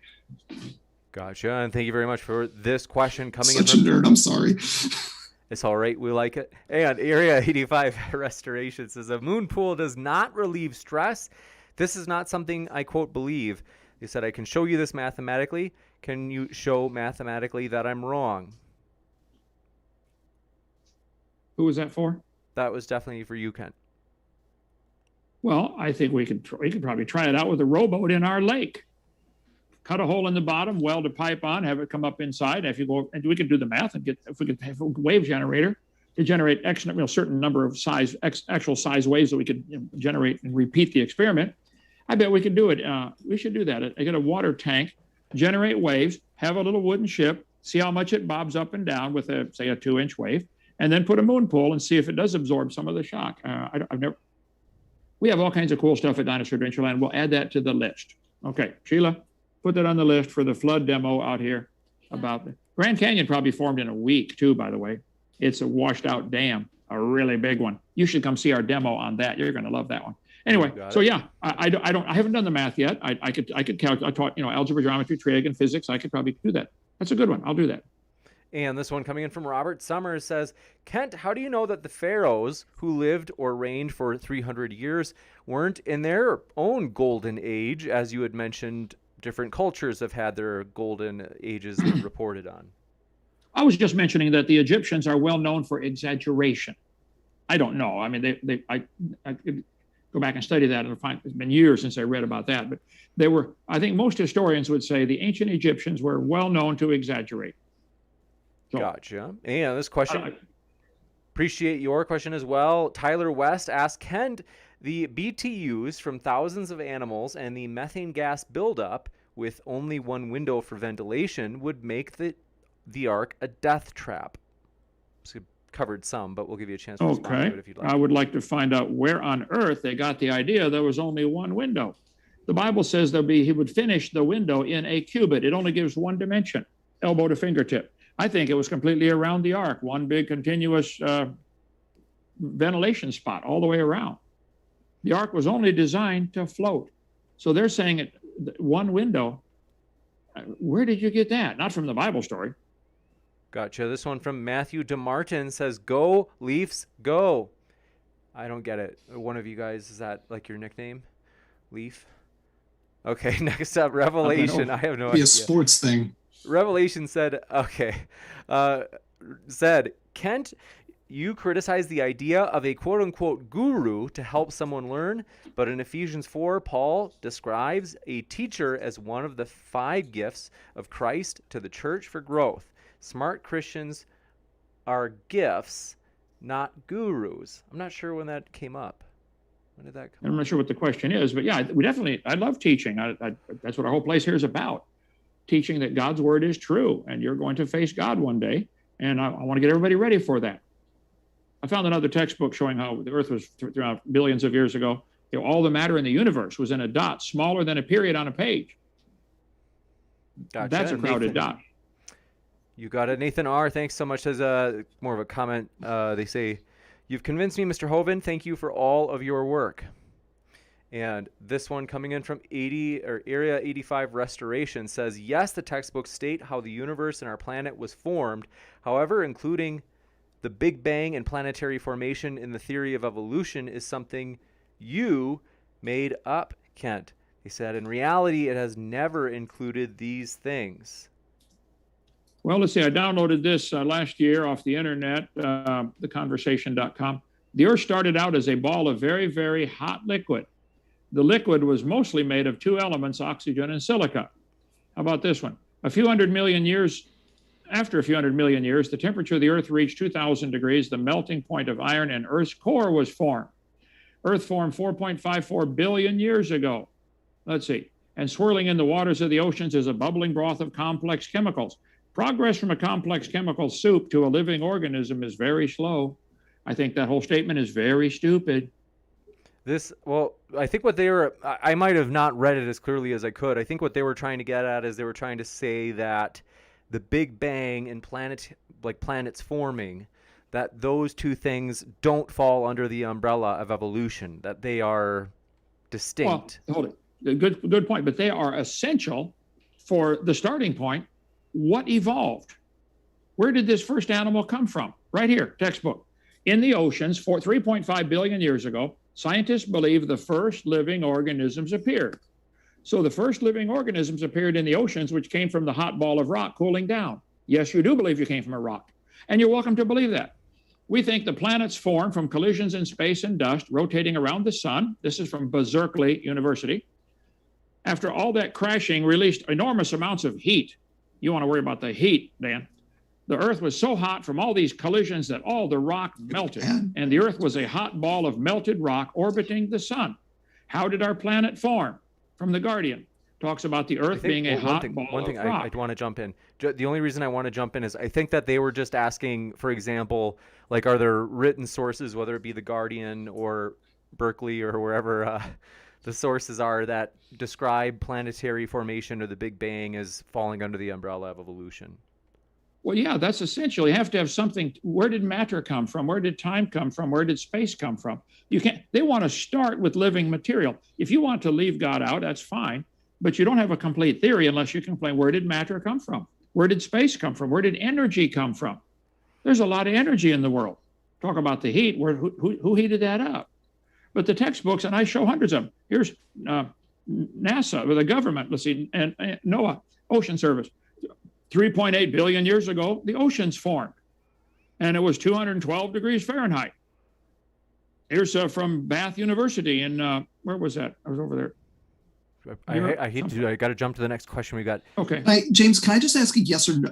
I promise it's a yes or no question. Can I just ask Kent a yes or no question before we move to the next thing? If Kent is. It's a yes or no question. Is that okay? It's have you ever attended a full secular evolution course? So you know what evolutionary biologists actually teach and what the field actually encompasses? I attended Illinois. It's a yes or no. Just like a college level evolution course. Yes, I attended Illinois Central College in East Peoria, Illinois, my first 2 years, and then transferred to a Bible college. I have the textbooks beside me. I can read. Was there an evolution course there? Did you take evolutionary biology? It wasn't by that name that I recall. I have to go back and look. That's a long. I'm 68 years old. It was a long time. Yeah, sure. So it's not modern evolution. So not modern. Okay. Hold it. Thank you. Hold it. Have you ever taken a course on the values of communism? That's what they teach in Russia and China. Have you taken a course on that? Yes or no? No. Okay. No. Think about it for 10 days. You'll come back and say, wow, he's right. But go ahead. Oh. This one coming in from Bubblegum Gun says, Kent, if dinos were on the boat, where are they now? I think, as I cover in my seminar part 3, all about dinosaurs for 2 hours, they were in the Garden of Eden with Adam and Eve. They were big lizards. Lizards never stop growing. Even today, they never stop growing. Our tortoise is 100 and some pounds. He's this big turbo, we call it. He'll never stop growing. Noah took them on the ark, probably babies. After the flood, the conditions were different. Lifespans dropped from 900 to 400 to 200, and today hardly anybody makes it to 100. Something was different. So many of the bigger species couldn't survive. They didn't live long enough to reach reproducing age is one option. And the climate was different. They couldn't survive. Or people hunted them to extinction. There are many legends of people killing dragons. I think it's the same animal. The word dinosaur wasn't made up till 1841 by Richard Owen. So I think they were same animal, dragons, and people killed off most of them. And there probably are some still alive, like in the Congo swamp in Africa. A friend of mine was a missionary there for 42 years. He said, man, when I showed my natives there a picture of what we would call a patasaurus, they said, oh, that's Mokele Mbembe. Don't get close. He's not friendly. They're still alive in that swamp. They're only 20 feet long, but a 20-foot dinosaur is still a dinosaur. And it's a matter, you need to watch my whole video series. We cover all that. drdino.com, DRDINO. Watch video number 3. You can watch it all right there online. Okay. Next up, thank you very much for your question. This one from Gearvash says, who has, let's see, I don't understand. That might be, I don't see how that's related, but Robert Summers says, so Golden Age stories confirm the Noah's age, but we can't apply that to the pharaohs. Why the double standard? Well, there are many countries in the world besides Egypt. I just point out most historians will say the Egyptians tended to exaggerate. That doesn't mean all the other cultures did. There are many legends of a golden age. Why? Just Google it, golden age. Why would everybody teach this? I think it's because it came from a fact. There was a golden age. People used to live, they usually say 1,000 in the golden age legends, but the Bible doesn't have anybody over 969. But I can understand how that would be reasonable if people lived in a perfect environment, had a perfect gene code. Today, everything's degenerating. We're getting more of a genetic load. Lifespans, no, you're not going to, I don't think you're going to improve it to 200 years ever. This one coming in from Do Appreciate It, Mr. Archaeopteryx says, Kent, why are there no marsupials in Europe, Asia, or Africa, since they should have radiated outward from Turkey? Marsupials, like kangaroos, etc., are less aggressive than many other animals. I think they all radiated out from Turkey. They happened to move toward Australia as the oceans were rising from the melting ice caps. You need to watch my seminar series. But I think they got trapped in Australia. The water between Australia and China and Vietnam is only like 30 to 100 feet deep. I mean, if you lowered the oceans 100 feet and they average 12,000 feet, take out, what's that, way less than 1% of the water, freeze it, stick it on the poles. I think everybody agrees the ice caps were bigger. There's plenty of science evidence. Ice caps, ice age glaciers came down to Kansas City, Missouri. So if the ice caps were larger, the oceans are smaller. It would take hundreds of years for that ice to melt back. And meanwhile, as the ice melts back, the ocean levels are rising. Meanwhile, the animals are dispersing, and they ended up trapped in Australia by the rising waters. That's where the marsupials are. Could have been someplace else. It happened to be there. So I don't think that's a problem. With the oceans have two parts, the deep part called the abyss, and then the shallow continental shelf. And if you lowered the oceans 1 or 2 or maybe 5% today, nearly all the continents are connected. You could walk anywhere in the world if the continental shelf was exposed. Look at the coast of Florida, how shallow the water is out for 100 miles.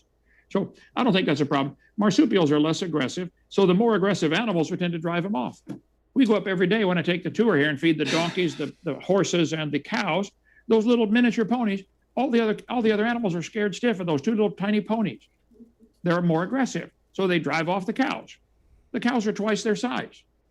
It's a matter of food availability, climate. Some animals like colder climate, some don't. Polar bears wouldn't survive long in the desert at all. So I think they've adapted to their environment. They've been spread out from the Noah's Ark flood.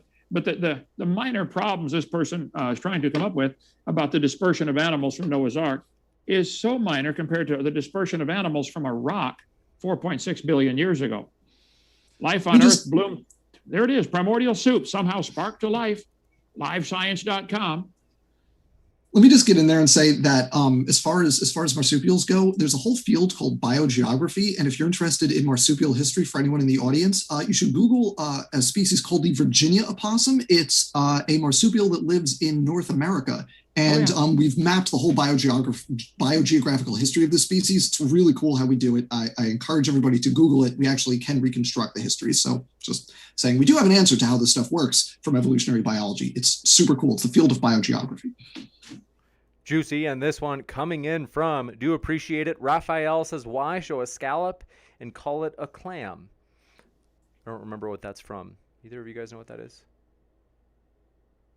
Me neither. A question for somebody? I have no idea. But Ian Chen says James James has the perfect gene code. Thank you, Ian. That's funny. And want to say, folks, we do appreciate our guests. They have busy schedules, and we do want to respect the promise we made in terms of keeping our time limits. And so we do want to say thank you so much to our guests, Kent Hovind as well as Dan, and want to also mention, folks, they're linked in the description, and that includes if you're listening via the Modern Day Debate podcast, as this show will, just like all other debates we are working on now, getting onto the podcast within 12 hours of the debate happening. And so with that, I want to say thank you so much, Kent and Dan. It's been a true pleasure to have you with us.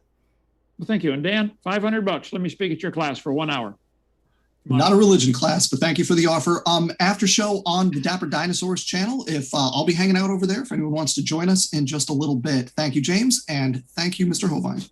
Oh, thank you, Dan. And mine's 855 Big Dino. I'm extension 3. I'll take any calls you got. You got it. And yes, indeed, we do have 2 after shows tonight. I'm going to add Amy's to the description as well. And so I want to say thanks so much, everybody. I will be back in a moment with a post-credit scene on upcoming debates, such as this one on the bottom right of your screen, as we have a lot of juicy ones coming up. Stick around, and I'll be back in just a moment. Thanks, everybody. Be right back.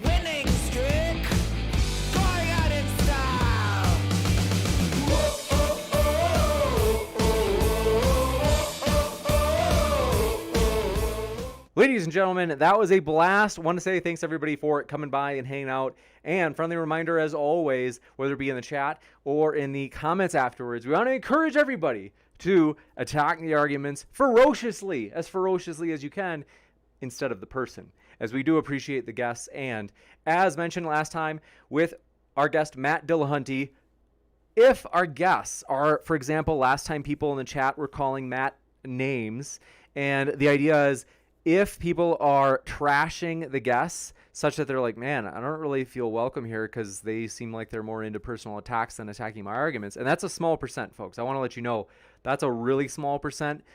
Most of you do a fantastic job of attacking the arguments instead of the person. That's 99% of you who do a fantastic job of that. But there's this 1% where sometimes they'll attack the person, and it's like, we don't care if they're a Christian, an atheist, communist, capitalist, whatever, whoever the person is in terms of the speaker, we want to say, folks, we want to encourage you to attack their arguments rather than, for example, last time somebody called Matt I don't even want to repeat it, or people in some cases tonight referring to certain people's mental capacity or things like that. I'm like, we're not going to go there. Let's not do that. So want to say thank you, everybody. Like I said, 99.9% of you, so odds are good that it's you. You do a fantastic job of attacking the argument instead of the person. We appreciate that and want to say thank you for that, as well as want to say hello, just to, hey, say, how are you? I'm stoked to be with you all. I do appreciate you guys. Thanks so much for making it fun here. It's always lively in the chat. We appreciate that. And good to see you, Sedani, the theist. Thanks for coming by, as well as Noel Aguirre. Thanks for dropping in. And then Exa Music, thanks for dropping in, as well as Zingari RC. And thanks so much, Corey Clark, for dropping in as well. And Frank, we're glad you're here. I Shall Never Die, thanks for dropping in. And then Following the Sun, we're glad you were here. And then Spicy Roads, glad you were here. And then, yep, so just saw somebody calling somebody a grifter. Like, folks, want to encourage you to attack the arguments instead of the person.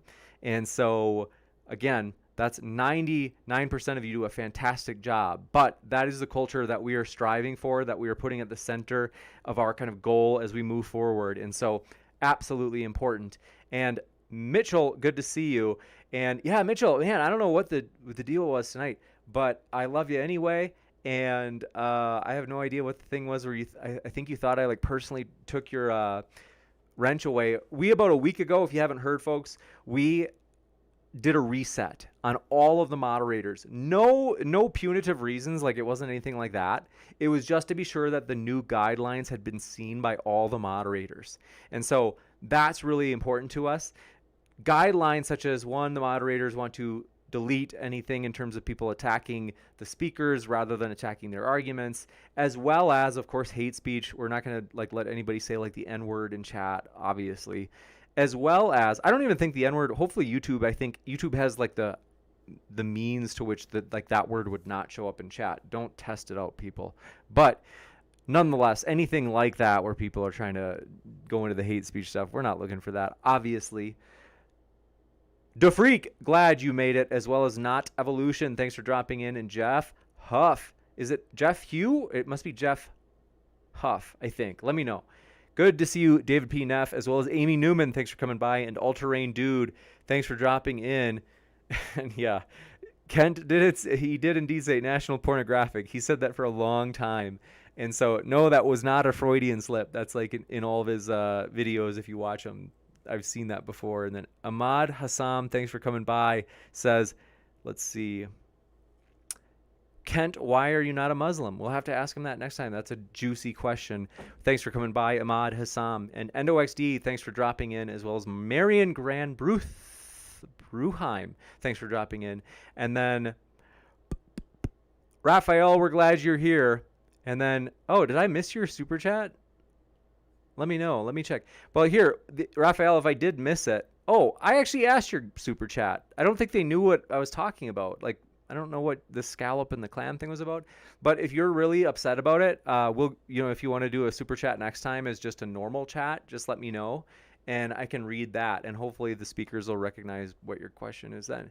But let's see. Thanks for your super chat as well. NOXD, thanks for your support. It says, fun debate, James. Thanks. See you all next time. Thank you, NOXD. Appreciate your support. And then thanks for your thumbs up, Slam RN. I agree. Folks, if you haven't yet, hey, hit that thumbs up button, as we are excited to continue to host debates and giving everybody a fair shot to make their case on a level playing field. That is very important to us. And then Damian Stoy, good to see you. And John Loki, glad you were here. And then Johnny Webb, thanks for coming by, as well as Free Thinker, we're glad you're here. Jacob Roynon Fisher, pumped you came by. And then, yeah, folks, it is so important for us. We have asked the moderators, we're striving for full neutrality. So we've even asked the moderators if they would not debate people in chat or try to persuade people in chat of particular views, for example. And they do a great job. The moderators do a phenomenal job. Yesterday I saw somebody, like, they actually wanted to put in a super chat just to say, what's the word I'm looking for?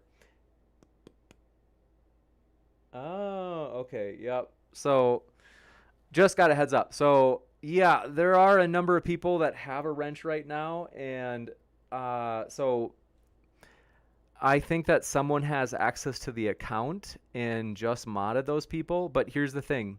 Mitchell, I told you that if you wanted to get a wrench, which I'm taking away right now because they told you have to go through Sideshow Bob for that process. And Jesus is Lord, same thing. You got to, same thing. I'm removing your wrench because we are having all the moderators go through this process. So I am taking away the wrenches of those people who have somehow strangely gotten a wrench right now, even though I haven't given them a wrench. And I'm pretty sure I know who did it. And I'm going to talk to that person later. But yeah, so Mitchell, the idea that, I mean, I'm honestly amazed. The idea that you're trying to claim that I'm like biased against you is like, seriously, like, oh, you're biased against me, James, and you're trying to like discriminate against me. You took my wrench.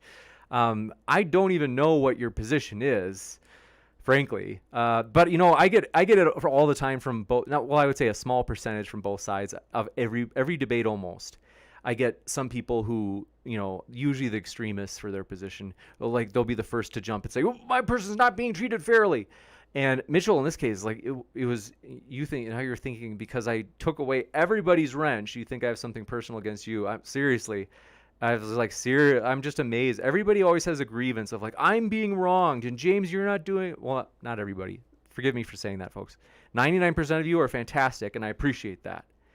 But many people out there on Twitter, for example, and then maybe 1% of people here in chat, I see all the time people complaining and just crying and just, I've been wrong and so did this to me. And I'm like, seriously, this is just terrible.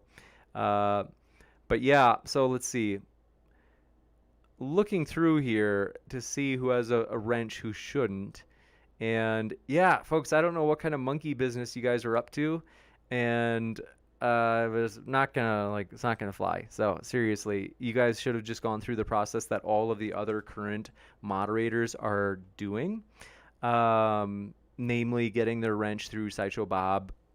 All Bob is doing is making sure you've read the guidelines and that you're going to be it. You could say that on this channel we have serious rules, you could say, in terms of moderators doing a lot of work.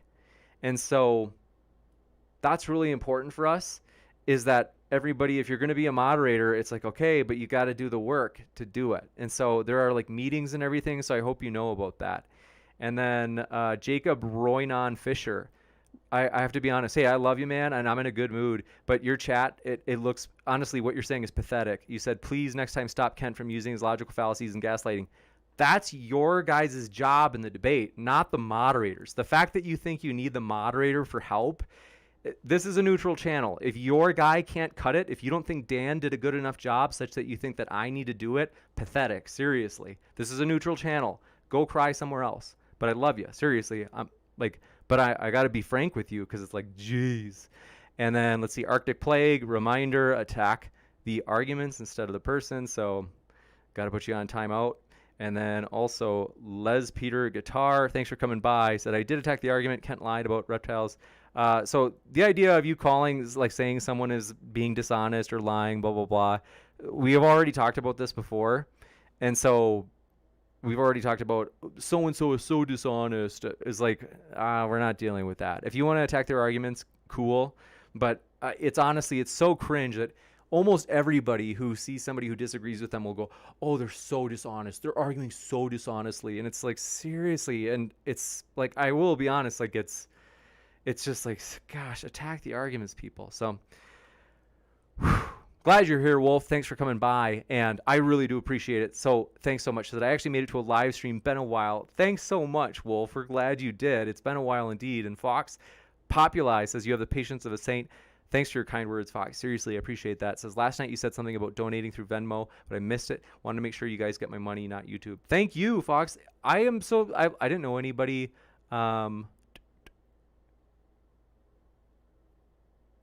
So 2 seconds here. So I'm just processing because there's so many chats. But long story short, Fox, we do still have Venmo if you want to send a super chat that way.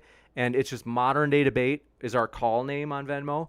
And long story short, basically what's going on here is it's a way of cutting out the middleman of YouTube for the super chats, because YouTube takes about a third. And then Hannah puts in all caps, you gave a wrench to Jill, who attacks the guest speaker.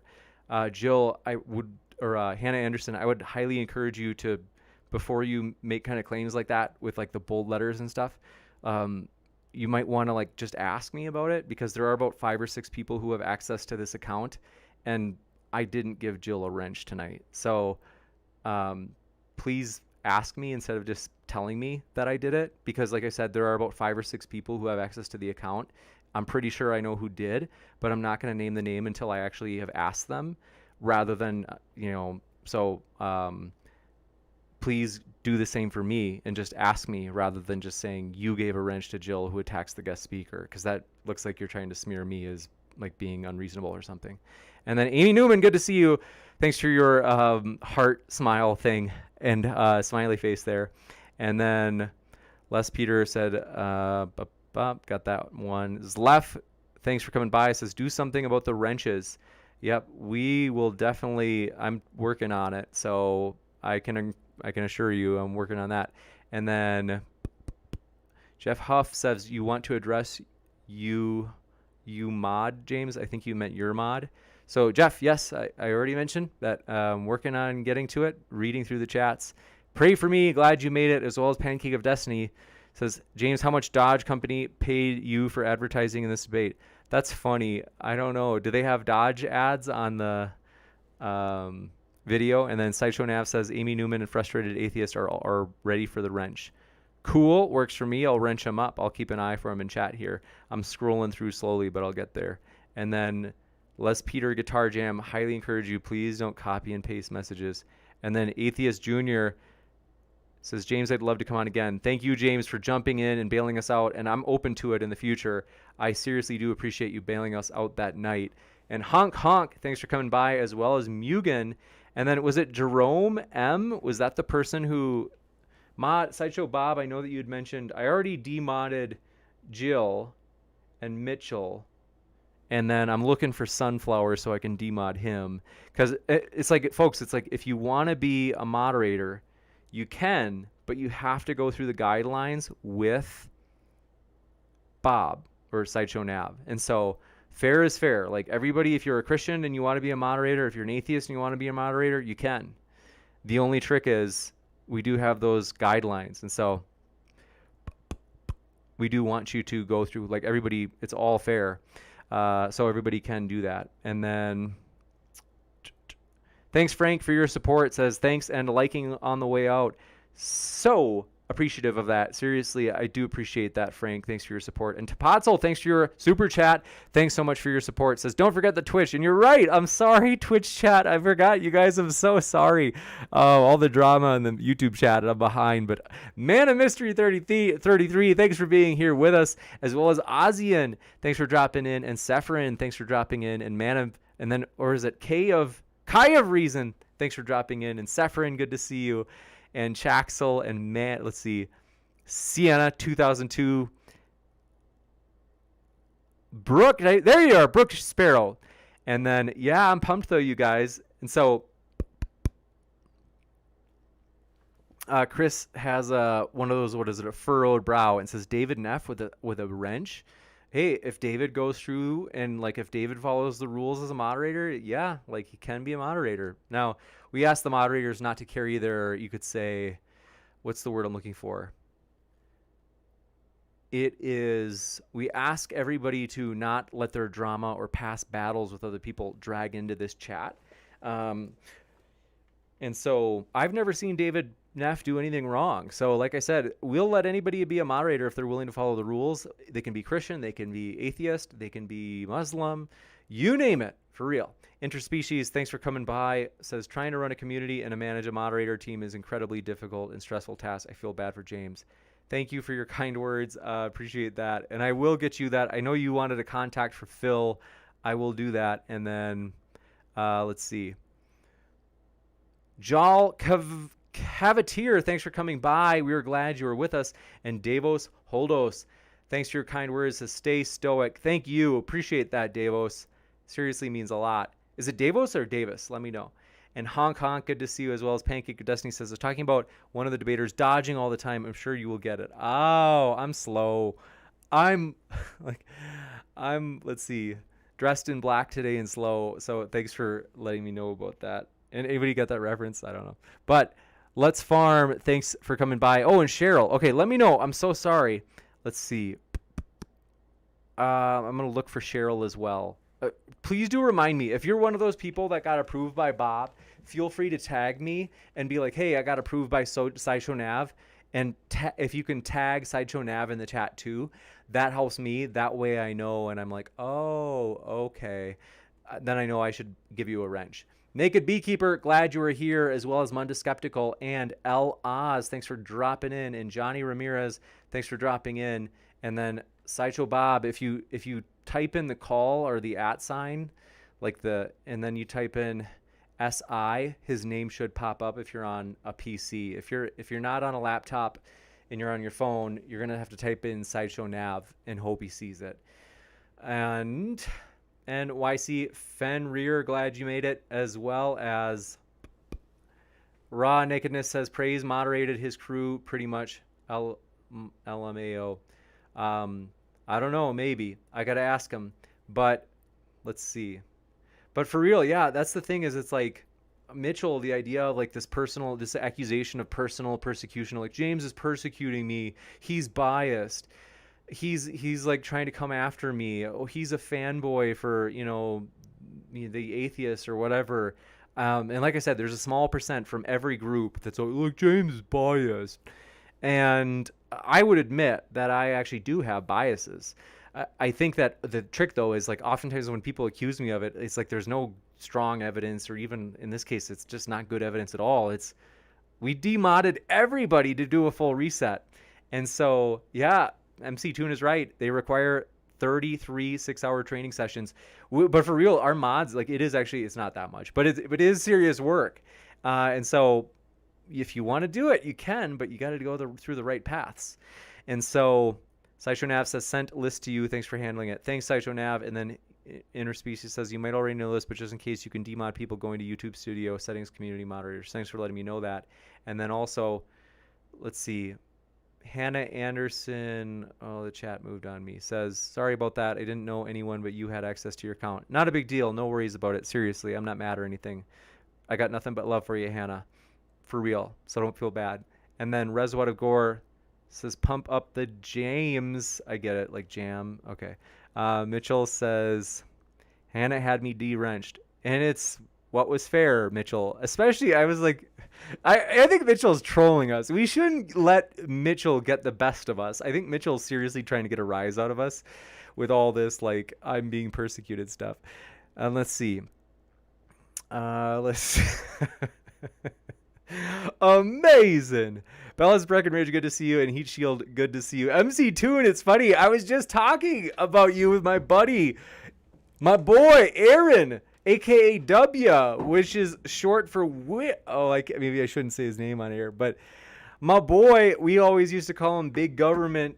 Aaron Big Government was his name. And so I was just talking to, we were talking about you. And then let's see. And then Jerome M. So here's the thing. Frustrated atheist. I mean this in the most gentle, loving way. But I know that in most cases, you'd probably tell people, like, show me the evidence if you're going to make a claim. I need you to show me the evidence of Jerome having said something bad.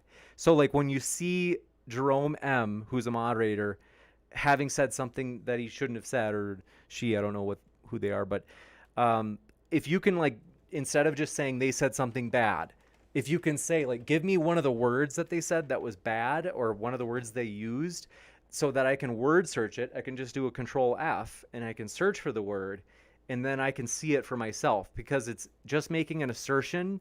I mean, come on, frustrated atheist. You probably tell that to people all the time, like, oh, assertion, no, I don't believe it. Well, that's what you're doing right now, though. So I need you to give me evidence of, like, give me one of the words that was in that person's chat, especially if it's a peculiar word. Like, if they happen to use, like, the phrase steel cut oats, I can search. I do Control F and I can type in steel cut oats, and then I hit enter, and it'll just show me in the chat where someone said steel cut oats.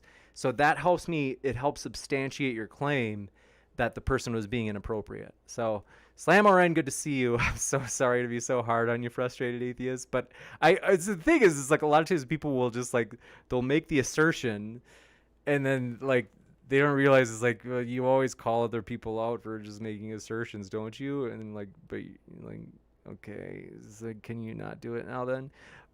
With love. I'm not trying to be, I'm sorry, frustrated. I probably have been too rough on you, but I'm making you a mod right now. I saw that you mentioned you've gotten approved.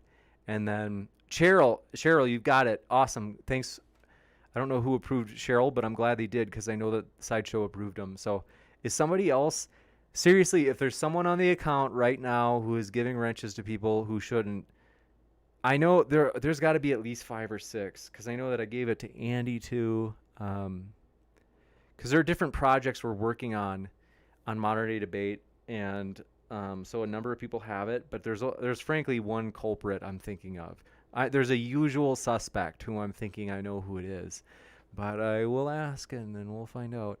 Gavin Lockhart, thanks for coming by. And then let's see, Let's Farm says we still have Jerome M as a mod. Okay, can you tell me though, like, if we're not supposed to, like, because, like, just saying that we still have them as a mod, I'm assuming, I think, just to be sure, just, like, so there's no doubt about it, can you, it's okay to tell me, like, that they shouldn't be a mod because Sideshow Nav hasn't approved them.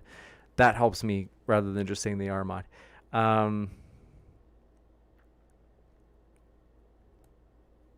Oh yeah, that's right. Thanks, Amy, for tagging me. Appreciate that.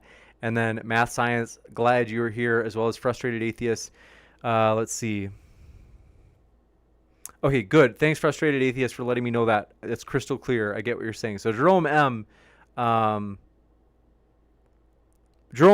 even if you haven't said anything bad, you have to go through the proper channels of Sideshow Nav approving you.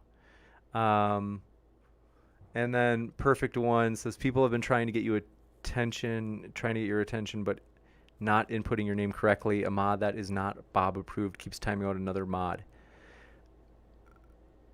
approved mod. I think I got the person. I'm not sure.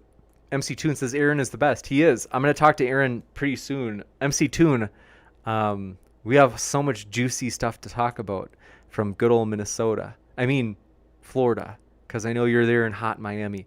The rumor is MC Toon, similar to myself, when it gets really hot out, because here in Colorado, we've had a heat wave. It's like, no joke, it's like the biggest heat streak in 10 years. MC Toon, like myself, will just wear a Speedo all the time. And right now I'm wearing a Speedo. So, I mean, it's quite the sight. I'm not in public, so nobody sees it. But, yeah. Reswood Gore says, was de-wrenching everyone your version of the Great Flood? Ha! And then Brooke Chavez says, how do the supporters join the pre-show with the speakers? Are you talking about the pre-show this Saturday, Brooke? Because we'll send a Zoom link. Although, are you sure you, like, I'll double check. I've got to double check. Do you know if, let's see. Let me know what you're talking about, and then I can try to give you the best answer that I've got. And then Mitchell's still complaining. Mitchell's totally trying to troll. We should have never even gone for it. And then Fox says, thanks again for a great night, James. Have a good one. Send you some love on Venmo. Thank you, Fox, for your support. Frustrated Atheist says, I've been approved by Sideshow Nav. LOL. Thanks for taking all my guff tonight. Sorry, Frustrated Atheist. Let's see. I didn't have to put it so, I didn't have to needle you so much, but let's see. Monda Skeptical, thanks for your thumbs up. And Sideshow Nav says, we can confirm list after debate. I think we're pretty close now.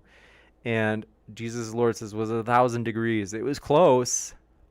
Amazing. And then, oh, wait. Sideshow Nav says that Cheryl has not contacted me, so Cheryl's not approved. So someone lied to me in chat. I can't even remember who it was. Thanks for your kind words. Oliver says, great moderation tonight, keeping on topic especially. Appreciate that. And that seriously appreciated, Oliver. And yeah, I mean, it's oftentimes tough because it's like, okay, are they going to tie this back to the original topic? And then sometimes they tie it back and you're like, that doesn't make sense. And then sometimes they tie it back though and you're like, all right, I guess. But let's see. Cheryl, I've got to remove your wrench. Where are you? I'm gonna word search you. And then, oh, that's right. MC Toon prefers.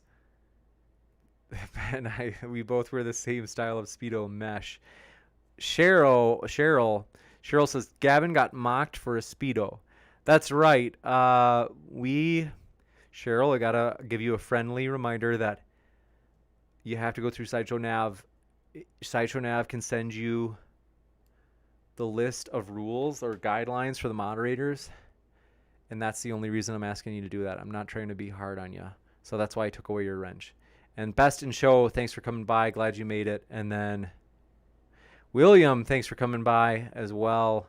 And then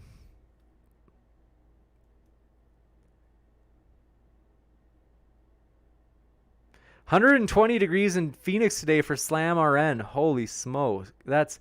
Holy moly, that's really warm. Yeah. And What is Truth says, hello, James. Hello, What is Truth? And then Raw Nakedness says, James, you made me yawn. It's probably your own lifestyle that made you yawn. Okay, next up. I'm teasing. Seriously, it was a joke. It's a joke of endearing teasing. And Brian Stevens, good to see you. Thanks for dropping in. Jason Henderson, thanks for dropping in. Says, is it over? It is over. It just happened. We are just having a party now, and I gotta run because I've got to pack and stuff. But NYC Fenrir, thanks for coming by. Says, have a good night. Thank you, friend, for your support. And Reservoir Gore says, I was only kidding about the Great Flood. Really glad you're taking so much care of the channel. People sneaking into being mods like they're sneaking alcohol into the club. That's funny. And thank you for your kind words. Seriously, that means a lot.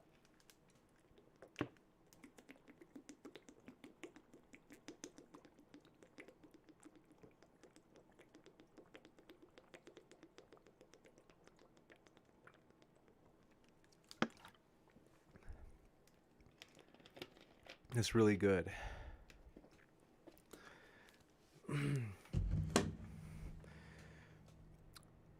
Mitchell says James is a future comrade. Up to that trolling again. I like your trolling. At least when it's like fun teasing trolling. You know, there's such a thing as benevolent trolling, right? I used to troll my classmates. I don't do it as much but it was always benevolent, you know. It was meant to be like fun. Louis Preciado, glad you made it. Oh, give me 2 seconds. It's like 98 degrees in here. The Twitch chat, amazing.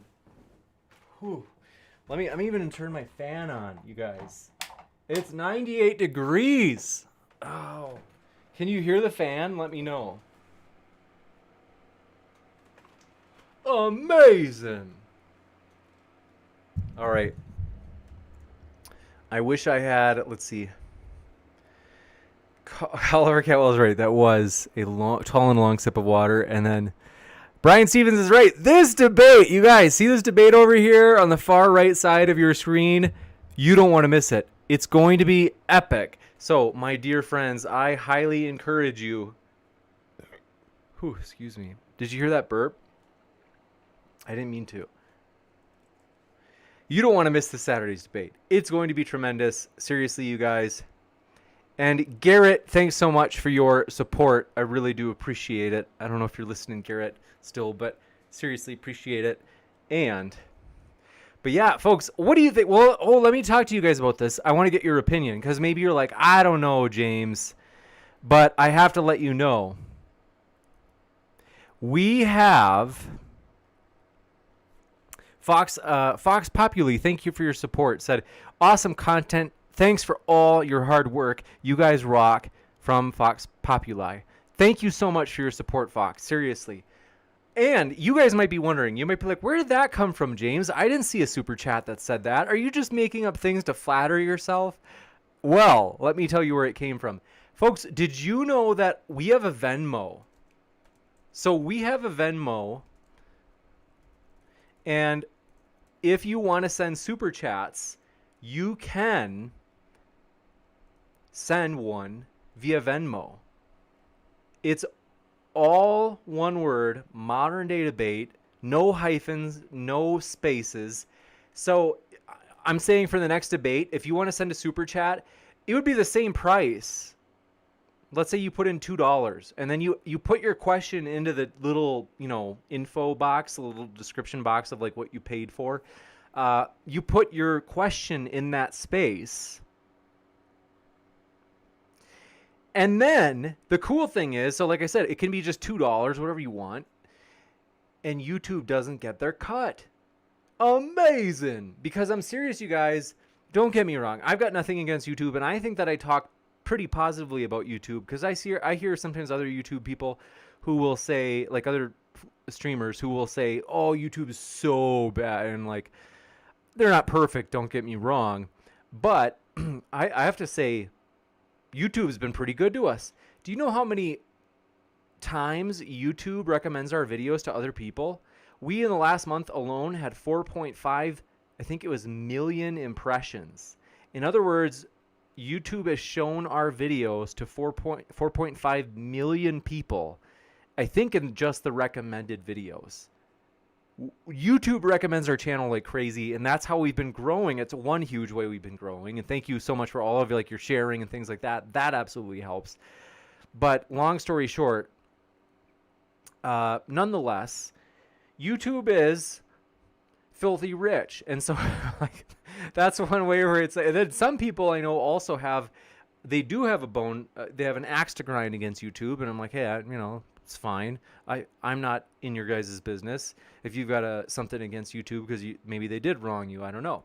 I'm open to that being a possibility. So if you want to send a super chat via our Venmo, you can do that now. As it's easy, folks. Like, let's say one day you're watching a debate and you're like, maybe I will use Venmo to send my super chat. Well, the cool thing is you can, and then I'll just have it pop up on my phone. I think I got to turn on notifications. It goes to my phone and email, and then I can read your question, and dirty YouTube doesn't get it, So like I said, here I'm looking at my Venmo right now. I can see the last one from Fox Populi. Thank you so much, Fox. And so isn't that cool though, you guys? So that's cool. And so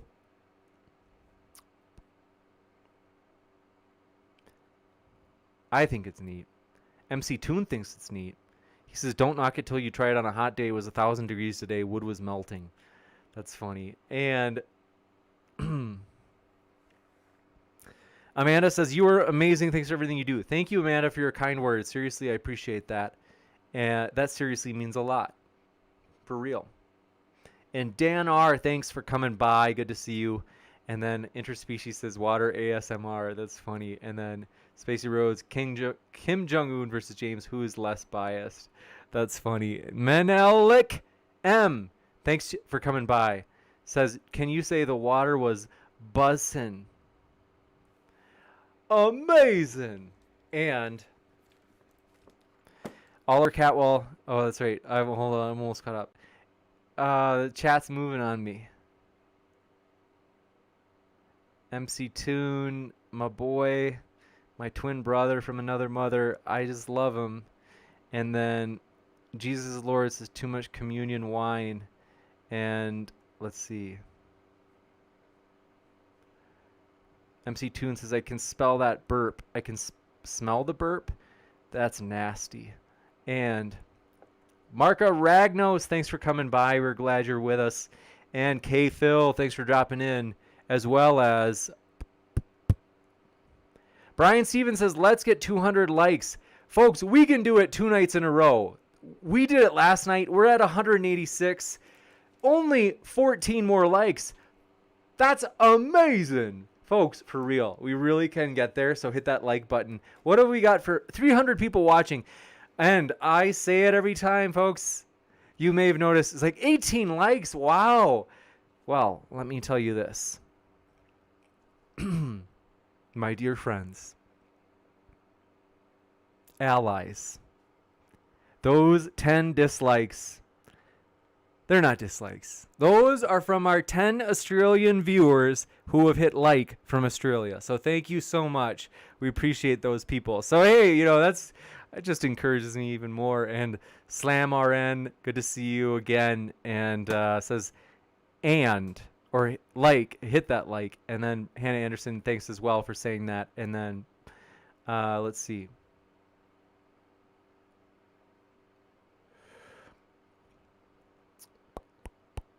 Spicy Roads, thanks for coming by. Says 70% of something is worth more than 30% of something. I think you're right. Like, it's true. What if YouTube was like, we take 50% of super chats? That would be like, geez, you guys. How long? Good to see you. Says, I want to learn how to build arcs. And then Slammer says, wow, that is great. We will all be famous someday. You're funny. And then I see the laughing emoticon. And then, amazing, says Slammer. Andrew, thanks for coming by. Just puts the letter D. I like your style, Andrew. Short and sweet. And then Brian Stevens says, so close. We are really close. 190, is it? But yeah, folks, we are excited. I will show you something that I've got behind the curtain if we can get to 200 likes. Seriously. It'll be something new. It's got to be because I've been rearranging my office, so there's got to be something new back there. But yes, I am excited, you guys. Want to tell you about some cool stuff. In particular, I've been moving lately, so I think I mentioned that. It's been really busy. And we are excited, though. Basically, sorry, I'm just laughing. I'm laughing. It's like, now I think I'm crazy. Wait, you know what? You might want to do. Thanks so much, Amanda, for your support via Venmo. Totally appreciate that. And I love this, that like we can read through Super Chat. I can read the Super Chat from Venmo. So Amanda said, I just wanted to send a Super Chat via Venmo, LOL. Thank you, Amanda, for that support. Seriously. So you can save our Super Chat. What is it?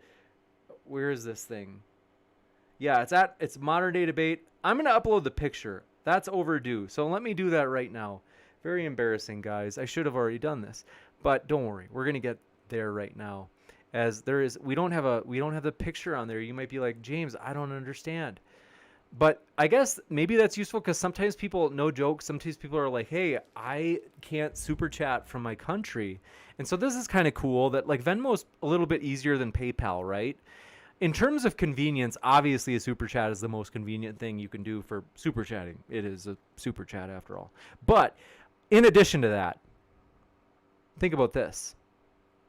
What is more convenient? 1, PayPal. 2, Venmo. 3, I don't know, what other ways are there to like where you could try to do some sort of super chat type thing? I don't know. I'm trying to think about that. But yeah, I think we should keep this. I like this. Like I like them, like if people want to use Venmo, because that really, it's like that helps, because it's like YouTube, they deserve to pay. But hold on, I'm getting a picture for Venmo. I forgot. I'm going to do this right now. Let's see. Modern day debate. Okay. And then, but yeah, I am seriously pumped. I am so excited about so much stuff, you guys. Honestly, I could go on and on, but you guys are like, but I just want to say thank you. Thank you guys for making this channel awesome.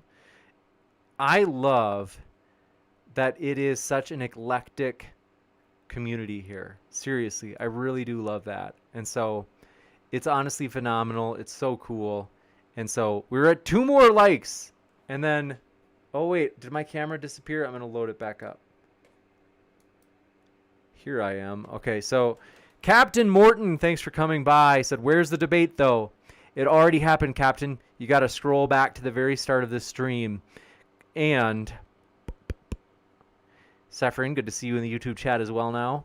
And Lewis Giles, good to see you. And then, whoo. But yeah, I am pumped though that it is. Like, we've got vegans here. We've got people that are against veganism. And I'm not trying to, I don't know, you could say omnivores, let's put it that way. We've got people who are for and against Christianity. We've got people who are for and against atheism. We got people who are for and against, you name it, folks. It is truly a diverse group here. I imagine we have people who are black, white, gay, straight. I haven't asked. I mean, because that's kind of weird. If I like just started, hey, are you white or are you black? Like, that would be weird. But the idea is we like that it is people from all walks of life. And we really do feel, seriously, we're very serious about this, that we hope you feel welcome no matter what walk of life you're from. And so, seriously, we do appreciate it. And then Graham Knopf laying the smackdowns as moderator. Your laugh is irritating like Kamala Harris's laugh. So phony. Amazing. That's seriously funny. There are some things that well, for one, it always is probably going to sound a little phony because I have a nasally voice. I've been told, I used to like tell, but hold on, okay, let me come back to a story. I'm going to tell you a story in a second about that. But let me first show you, because I promise. We got to 200 likes. Amazing, 204. So let me pull this up. Lisa Thibault, let me know if I pronounced it right. We're glad you're here, Lisa. Thanks for dropping in. Oh, let me show you this.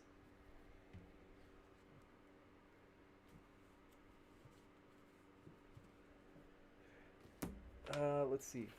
This is, I don't know if I've ever shown you, this is a book I've read, I think twice, maybe my 3rd time now I'm reading it. Don't Sweat the Small Stuff. It's a great book on trying to help you, like, just kind of be like, nah, I'll forget about it in a year. So somebody cuts you off, let's say you're driving, and you're like, gee, like, they just flagrantly cut me off. Like, that was so, and like, it's like, maybe you're even like, there's no way they didn't see me, right? And you're like, ugh, it drives you crazy. I mean, here in my city, Fort Collins, sometimes it's bad. But it's not traffic-y, but it is kind of congested sometimes. And that can trigger you. It can trigger you good and hard. And you can be really butthurt if you let it get to you. But I try to remind myself of things from this book where I say, you know what?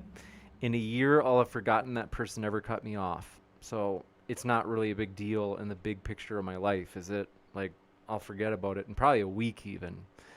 And so, wanted to show you that. It's a good book. Let's see. I would say the author, for those of you, because most of our people, except Brenton, our only Buddhist viewer, like, I think the author has like a tinge of like a Buddhism leaning.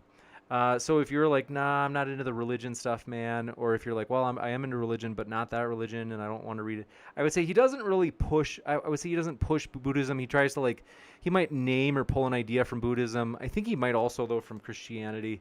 I think he himself is like maybe some sort of cross between an agnostic and a Buddhism. I don't know, or a Buddhist. But anyway, I would say it doesn't really preach Buddhism. So if you're worried about that, I would say like I've found it to be pretty nonpartisan. I don't know, but Spicy Road says you move before finishing your PhD. Yeah, man, it's really busy, but I'm gonna survive. We're gonna make it. Believe me. And then Graham, good to see you. Graham Knopf says, where's Kent Hovind? I'm Kent Hovind, you knucklehead. Master QT1, thanks for coming by. Appreciate you dropped in. And then Raw Nakedness says you're going to need a flux capacitor. And I have no idea what that was about. Anybody new here? Hey, folks, is there anybody in the chat that's like, hey, this is my first time I've ever been here at Modern Day Debate, and you're like, just what is going on here? Because this is like this strange man talking about his book. But Jennifer L., glad you came by, as well as Cuban Minions says the water. Thank you for coming by, Cuban Minions. And then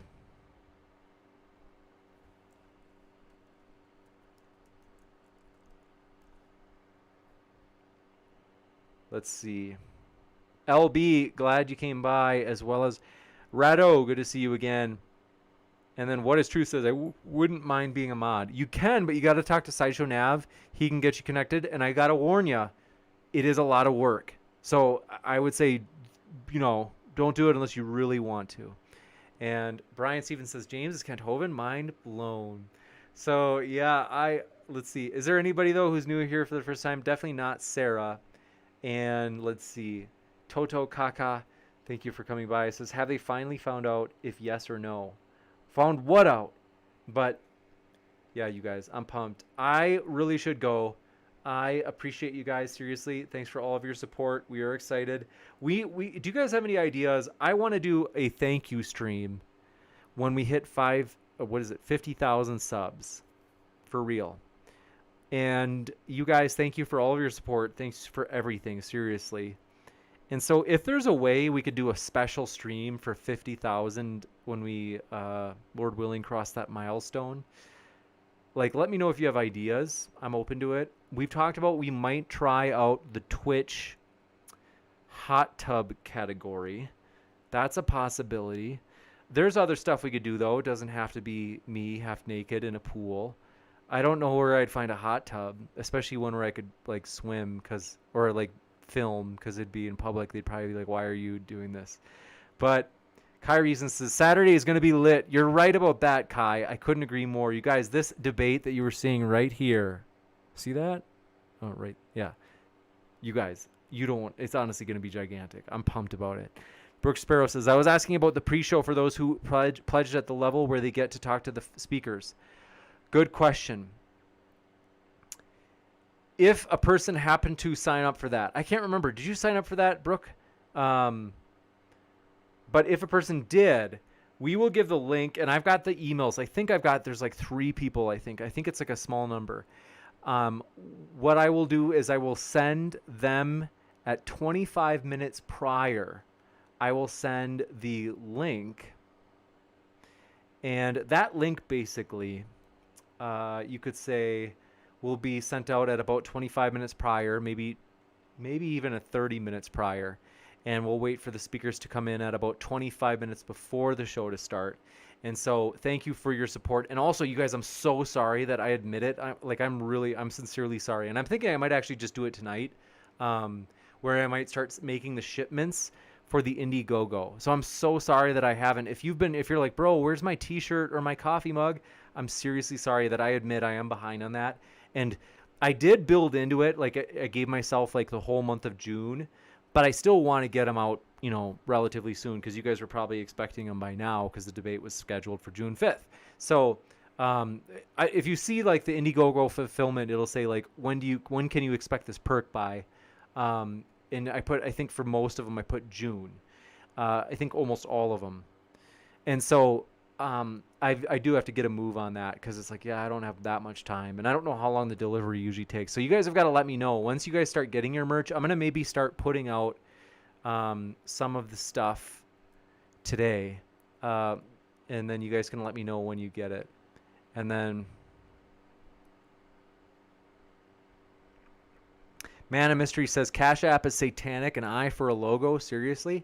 Does Cash App have an eye for a logo? Let me see. I'm looking at this. It's just a dollar sign. I don't see an eye. I don't see an eye at all. And they always give 666 subs to a... I don't know what you're talking about, Man of Mystery. Are you trolling me? Kai Reason says, do the hot tub thing Saturday and make it double lit. Yeah, I'm sure Matt and Kenny would be really impressed by that. Like, hey guys, glad you made it. And like me sitting there in a hot tub, poor guys. That'd be bad. But let's see. I am pumped. Thank you. Amanda said, I can't wait to get my merch. I am pumped to send it out. Seriously, I'm excited about it. And then.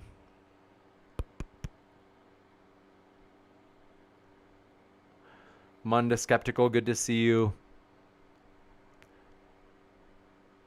Toto Kaka said, should I become a moderator? Truth is, if you want to do a lot of hard work, yes. And then Raw Nakedness says, James is bottomless right now. Nope, I'm not pulling a Gavin. Oh, Gavin. Jennifer L says, who's Matt debating on Saturday, please?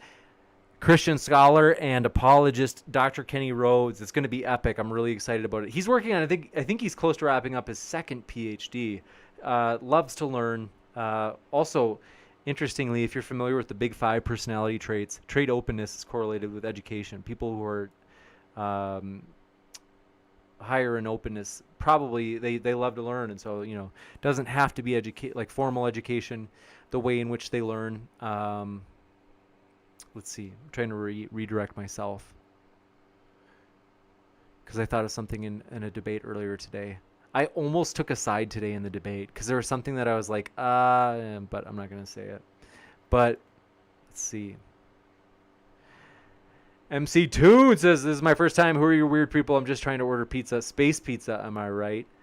Oh, MC Toon. You, man, when I first met MC Toon, and he was like, it was like I first met him, first time we ever talked, and he was telling like dirty jokes, and I was like, what? Like, why? But nonetheless, nice guy, So, let's see. Brian Stevens says, second PhD, wow. I agree. He's a sucker for pain. He loves pain, Brian. He loves pain. He's putting himself through it. But good for him, That's my thing. I got to tell you guys, when it comes to education, I'm like right in the middle. What I don't like is that there are some people who I'm going to... You guys want my opinion? I don't want to. I feel like this might be a debate topic, so I don't know if I want to put it out there. I don't know if this might make me a little bit biased. But maybe I've thought if I ever do an OnlyFans, maybe I would do an OnlyFans where you got to like pay $1 to hear my opinion on a certain topic. Because I have an opinion on the whole like college is a waste of money or everybody should go to college attitudes. I'm like right in the middle. I'll tell you that, but I don't want to go too far into it without. Where I'm like, yeah, maybe that's pushing my views. But the Black Sheep, thanks for coming by. Says they want to have debates with all theists and worldviews. Thanks for letting me know that, Black Sheep. It's a possibility that we can get you on. Depends on a number of factors. We've become way more picky. One thing is we are now pushing harder for people to use a camera. And there are other things too, but thank you, Norman Bates, for your kind words. And Spicy Road says, James gives opinion. I'm thinking about it. And then Let's Farm says, me during this debate with a zipper on his mouth. I get that. And then, let's see. Thanks, Slam Oren says, this is a nice way to relax after a stream. It is actually. I actually really do enjoy this. Like, this is relaxing. And this is like, seriously, I just get a lot of pleasure. I get so much joy out of this. Rolling in the troll. Ken Ami, thanks for coming by. And then, who is the person who said that my laugh sounds like Kamala? I don't, like, how dare you? No, let's see. Spicy or Reservoir of Gore says, Pumped Up Kicks should be an alternative theme tune for you if the licensing fees aren't too high. You know what? Seriously, I would love, that would be the coolest thing ever if we could play that song. I want to figure out, like, I'm not joking. I want to, like, actually maybe license, like, some known songs. You may not know it, but I am, like, addicted to 90s movies and 90s rock music. So, like, Puddle of Mud, Smashing Pumpkins, like, Puddle of Mud, was that still the 90s? That was, like, pretty close. That was maybe, like, 2000. But I'm, like, big on rock music that's more than 20. It's 20 or more years older than right now. And so, like, Saliva, I'm considering looking into if I can actually get the license to play a certain Saliva song that I really like. Kai Reason says, now you're talking. Dump Venmo and do OnlyFans. That's funny in the Twitch chat. Then Brooke Sparrow says, Ozian pledged twice at that level. Thank you, Ozian, for pledging. Seriously. And Brooke is right. Ozian did. Is that... Ozian is apparently... Does it show, like, who all pledged at what level? Do you guys want to know... So, what is it? Indiegogo... Because I remember when I originally threw $100 into the Indiegogo at the very start, I didn't know I couldn't do that. I didn't know I can't contribute. Indiegogo actually, like 3 days ago, they sent me an email and they were like, you can't give to your own fundraiser. And they said, we're refunding your money and it doesn't count toward your goal. Now, fortunately, we still, because we went for that stretch goal, we still made the goal. So that's good. But I was like, oh, I didn't know I couldn't do that. I guess I'm a bad man. I've told you, I've warned you guys. There are a lot of people, you might be surprised. I mean, a lot of people blocked me on Twitter. So, but Kai Reason says, do it. Thank you, Kai Reason. And then, thanks, Man of Mystery 33 says, I love classic rock and metal too, mate.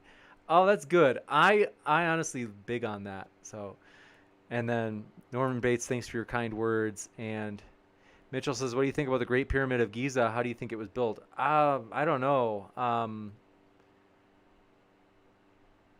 I honestly don't. I wish I had a better answer. Sorry. Let's see. Chris is right. Smash that like button, everybody.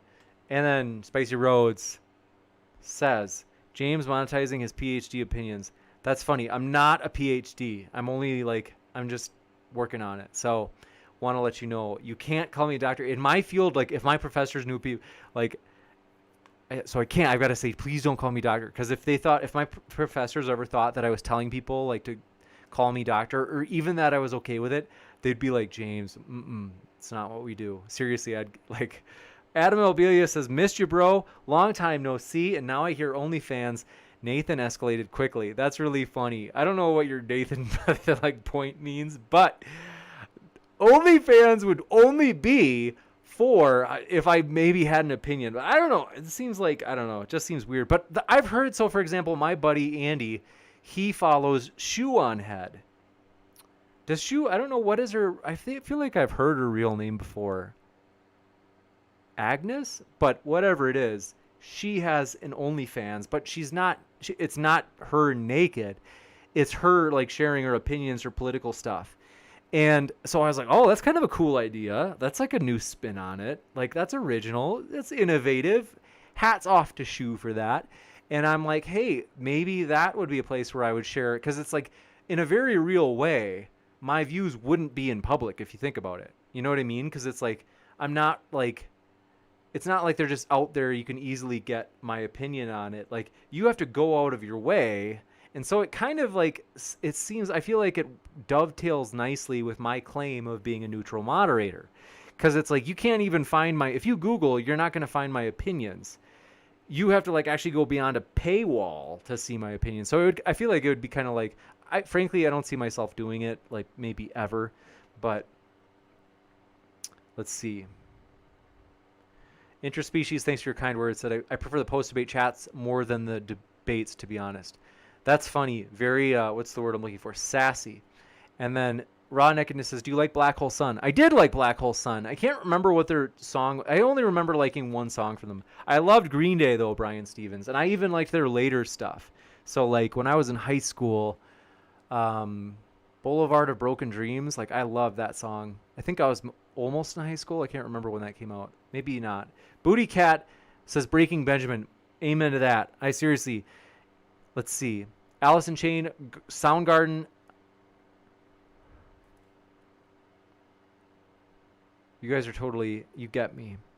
Soundgarden. The song, I Want to Bathe with You on a Mountain. I can't remember the words. I want to climb a mountain with you and bathe with you in the sea. Do you guys remember that? Was that Soundgarden? Tremendous song. I remember when I was like in 6th grade and I would sleep at my cousin Ricky and Randy's house. And Ricky, we would like all fall asleep. All in the same room. I love Ricky and Randy. Like, I have great memories of it. Like, they're honestly, like, the coolest guys. Like, seriously, I am super thankful for my cousins, Ricky and Randy. But yeah, so we'd have, like, sleepovers, and we would all fall asleep listening to that song. I don't know why. Because it seems like a romantic song. We weren't in the same bed or anything, but it was still... looking back, I'm like, that's weird. That was a weird song to like all fall asleep to, but it was just on repeat. We listened to that song. I'm gonna download that song. But anyway, Heat Shield says Saliva Song. Is that like when you can whistle almost as good as Team Skeptic? That's so funny. Poor Team. It is whistling. That's funny. Norman Bates says Slayer. I've never actually listened to Slayer. I'm such a rookie, I admit. Tool is the best band ever. I'll debate that. Amanda, I was recently listening to a song by Tool. I can't remember what it was, but let's see. Spicy Road says James got his street cred from the trolls. Amazing. And then Adam Elbilia says money laundering, self-support, donation. Oh, you're right. I'm trying to think. That could look like, let's see. How can you, so you could be like, if you set it up so that the donation... Oh, you're right. So if you set it up so that the donation looked like it was coming from a fake name, like, oh, he's like Albert Bitcoin gave that donation, and secretly it was yourself, then yeah, that you could like, that would look like it's like legitimate money laundering. It wasn't what I was doing, of course, but you're right. That's funny. And then, but yeah, I wonder if people would try that. I mean, if they wanted to. And then Ron Nakedness says her real name is Boxy. Is it? No, it's not. Adam Albilia, thanks for your super chat, and said, should I hit the restart button or perhaps should I spare my brain cells? Restart? You mean like on the debate? Adam, it was an amazing debate. You could tell I was like, gosh, you guys. Because they were talking about, but it's all right. They still talked about the Ark, to be fair. But let's see. Adam, super interesting. Your currency, I'm curious what that is. I've never seen that currency before. And if I remember right, you're in Israel. Is that the signal or the sign or the symbol for Israeli currency on your super chat? Because that's super interesting. And what is Shu's real name? It's not Boxy. The Bloodhound Gang. Was that the people who did Who Let the Dogs Out? That's not one of my favorite songs. But let's see.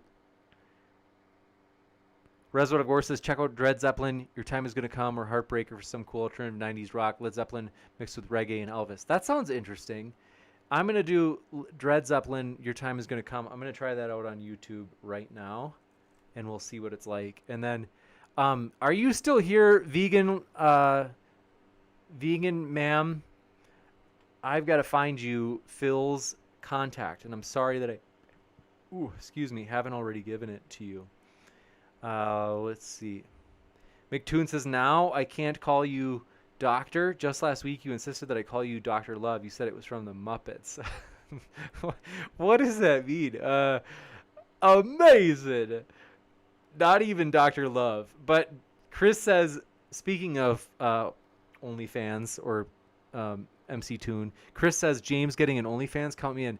Nasty guy, you've heard wrong. It's actually MC Toon that is opening his OnlyFans. Steve Alexander, thanks for coming by. And Dan R, thanks for coming by. And then says, why is it so hard to date fossils? Because they're dead. EJ, thanks for that joke, Dan. EJ says that Savage Garden. What was it? I can't remember. Who was the band that I named? I can't that I was asking if they did that song. I can't remember. I already forgot. AFI Interspecies says, I know I've heard of AFI, but I'm trying to remember what were their good songs. So give me a good song from AFI. AFI. Oh, Silver and Cold. I remember that song. I remember that being like one of my favorite songs. No joke. And then you guys remember the song like I Do It for the Drugs. That was a great song. Amazing. And who was that by? I can't remember. I Do It for the Drugs. Smile Empty Soul. Okay, is it Smile Empty Soul? Who did the song I've Got a Bad Feeling About This? Do you remember that? I can't remember if that was Smile Empty Soul or a different band.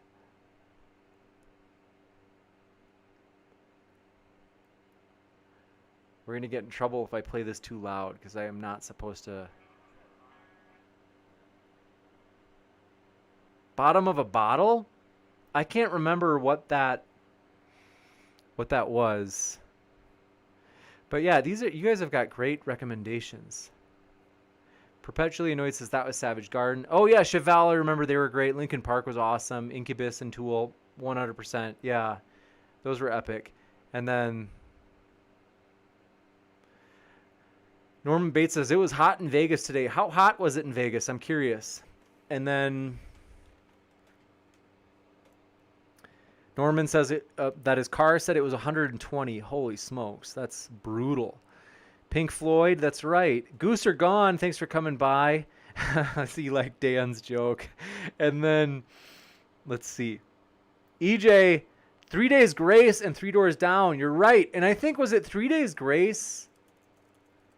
Animal I Become. I Hate Everything About You. Okay.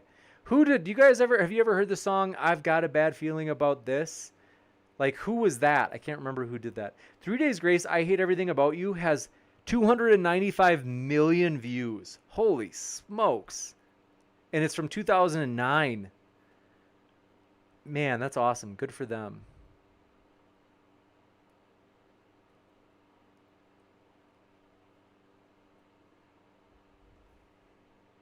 And then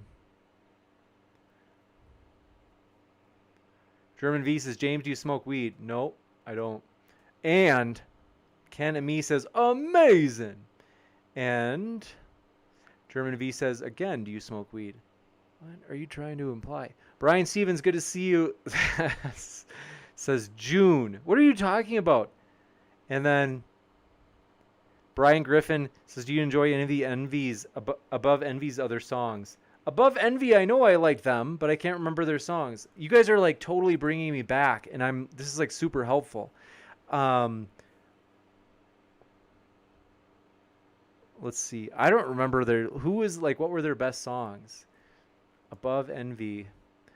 Find a Way, Brazzy, Revolution, Amazing, Stay Right Where You Are, The One, Fly Away.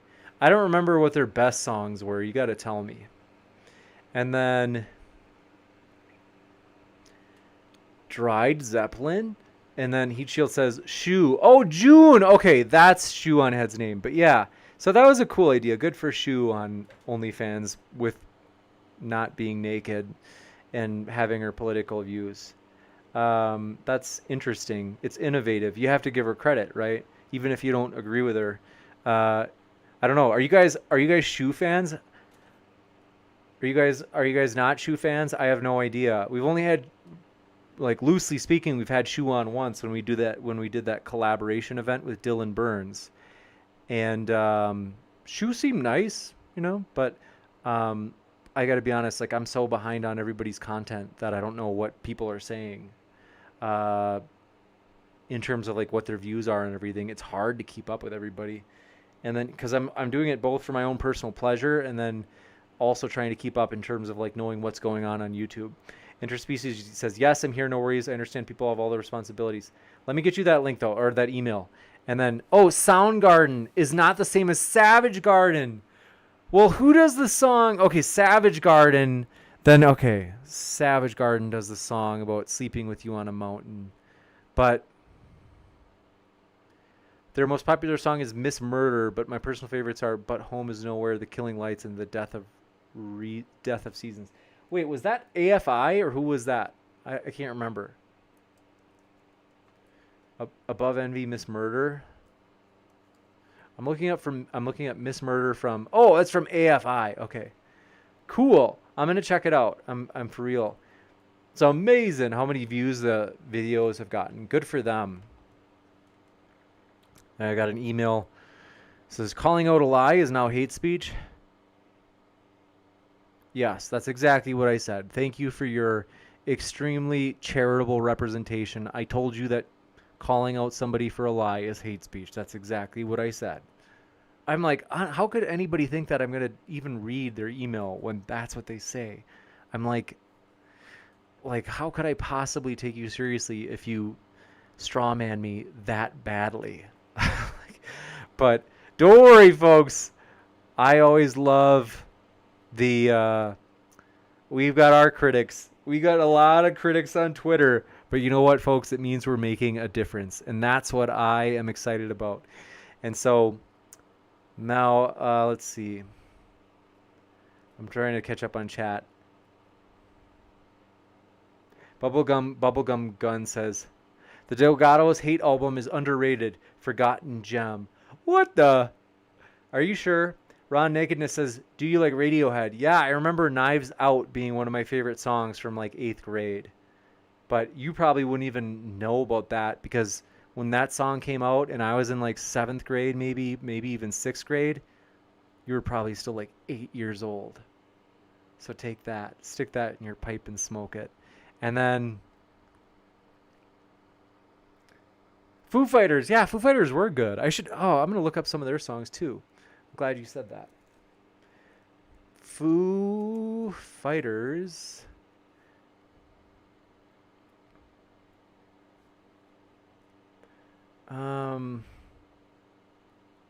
I remember, is it Learning to Fly? I can't remember. Hold on. But basically, oh, that's cool. Check this out.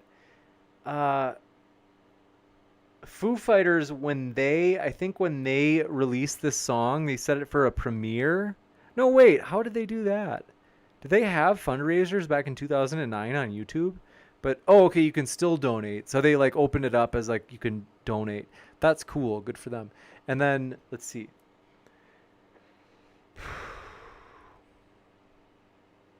Hannah Anderson says, June is Shuan's real name. Okay, thank you. And then Toto Kaka said, I'm a Shu fan. And then Bubblegum Gun says, I don't simp. Nasty guy. You guys, I don't remember what simp means, like what the letters stand for, but I know it's bad.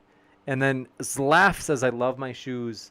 No doubt about it. And then thanks for your super chat. Bubblegum Gun says, The Sun and the Moon, 1988, formerly known as Chameleons, the one record almost sums up everything there is to say ever emotionally and politically. Huh. And then Colossians 2:9, thank you, said, Truly, Madly, Deeply by Savage Garden is my favorite song.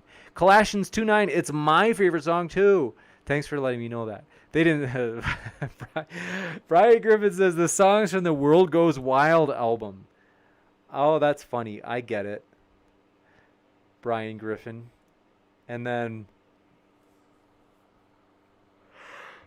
I'm going to get to sleep at a decent time tonight. I should probably go pretty soon. It's almost 9 here. You know, I'm an old man, so I mean, that's like, I get tired. Bubblegum's Gun, I think I read that. Okay, I read that last one. Oh, that's right. Dave Matthews Band. I haven't listened to that in so long. Let's see.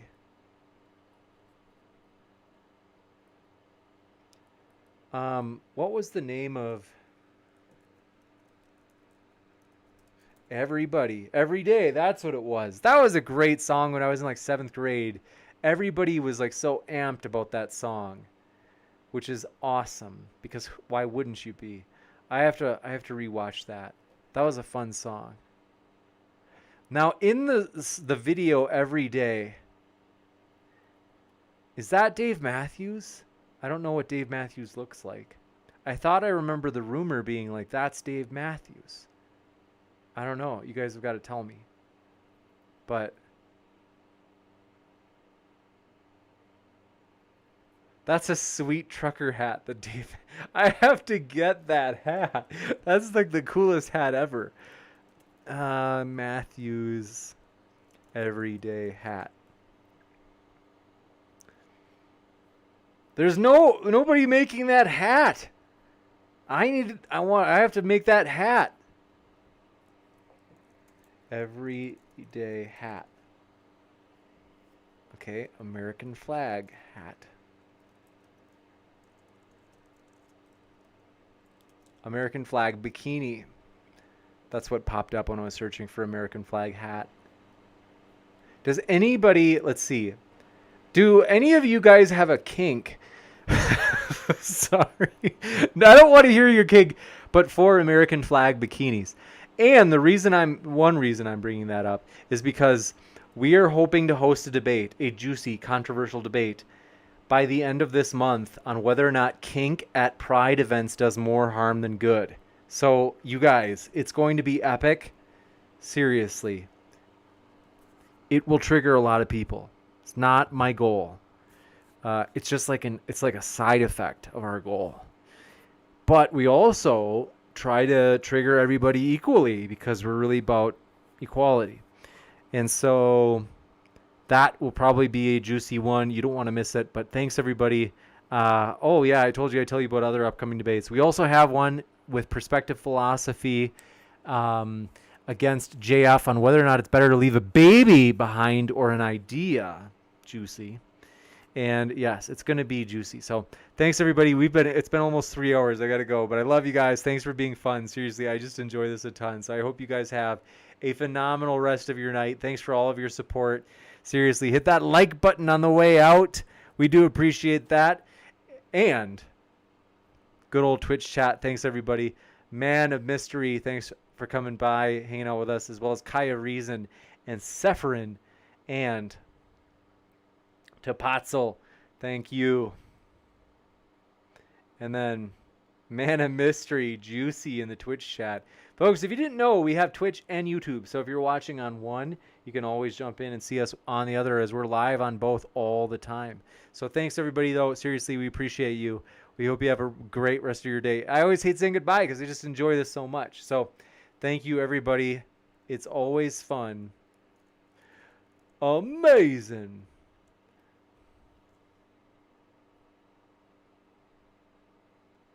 Let's see. Bubblegum Gun says, kink shaming. And I just love reading your guys' chats. It's fun. Josh Howard, we're glad you're here. Says, Cake is a fun 90s band. Oh, you're right. I think I remember Cake. No joke. I think, hold on, let me look up. Did they do the song, We're Building a Religion? It is. Yeah, okay. I remember Cake. Okay. But yeah, thank you guys so much. I hope you guys have a great rest of your night. Seriously. Thank you, Ute Hube, for your kind words. That seriously means a lot. So I seriously do appreciate that. And then Kenami says, amazing. And Adam says, no, you hang up. It is a lot like that, isn't it? So let me just play something for you that's very important. Something that it must be played. No. Oh, what have I done? Just 2 seconds for my own pleasure. And Brian Gibson says, I'm serious, the Songs in the World Goes Wild album are pretty good. I don't know if I've heard any other ones, if there really are other ones. But let me fix this. You're probably like, James, what is it that you're up to over there? Well, I'm going to show you. Don't worry. Are you beta male? You guys, I am so excited. Some people get, you know what? The funny thing is, some people get triggered. I know that we use like beta male and like soy boy, ironically. So nobody here is like really using it in a way to like put somebody down. It's just like a funny way of teasing each other. But sometimes people don't get that. And what they do, Jarno says, you're going to forget about that email in a year. You're right about that. I already forgot about it. Thanks for bringing it up, but you're right. But sometimes they take us seriously and they're like, oh, are they like, they're calling people soy boy, and they get really like hurt. I won't tell you who, but yeah, so it's always interesting. Interesting. But amazing. Men are oppressed, depressed, under attack. we should have Jesse on to share some of his controversial views, such as that one, as we haven't had Jesse on for over a year, I think, right? Beta. But Mexicans. but yeah, YouTube says, apart from Kay Fellows, I think I love her. Kay is awesome. She's been really easygoing and cool to work with, which I'm like super appreciative. And Isn't that amazing? it is amazing. Amazing stuff. We really do appreciate that, though. And yeah, so thank you guys all for your support. Seriously, thanks for everything. I love you guys. I hope you guys have a great night. Thanks for making my night fun. And keep sifting out the reasonable from the unreasonable, you guys. Take care, and we will see you next time.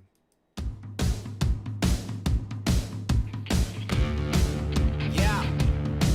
I'm not dying. She's insane. Bye.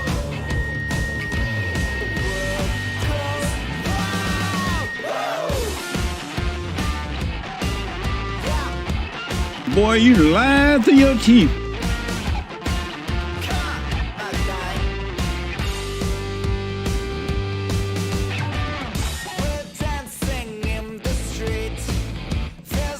The hate report, the hate report. On a winning streak, going out in style.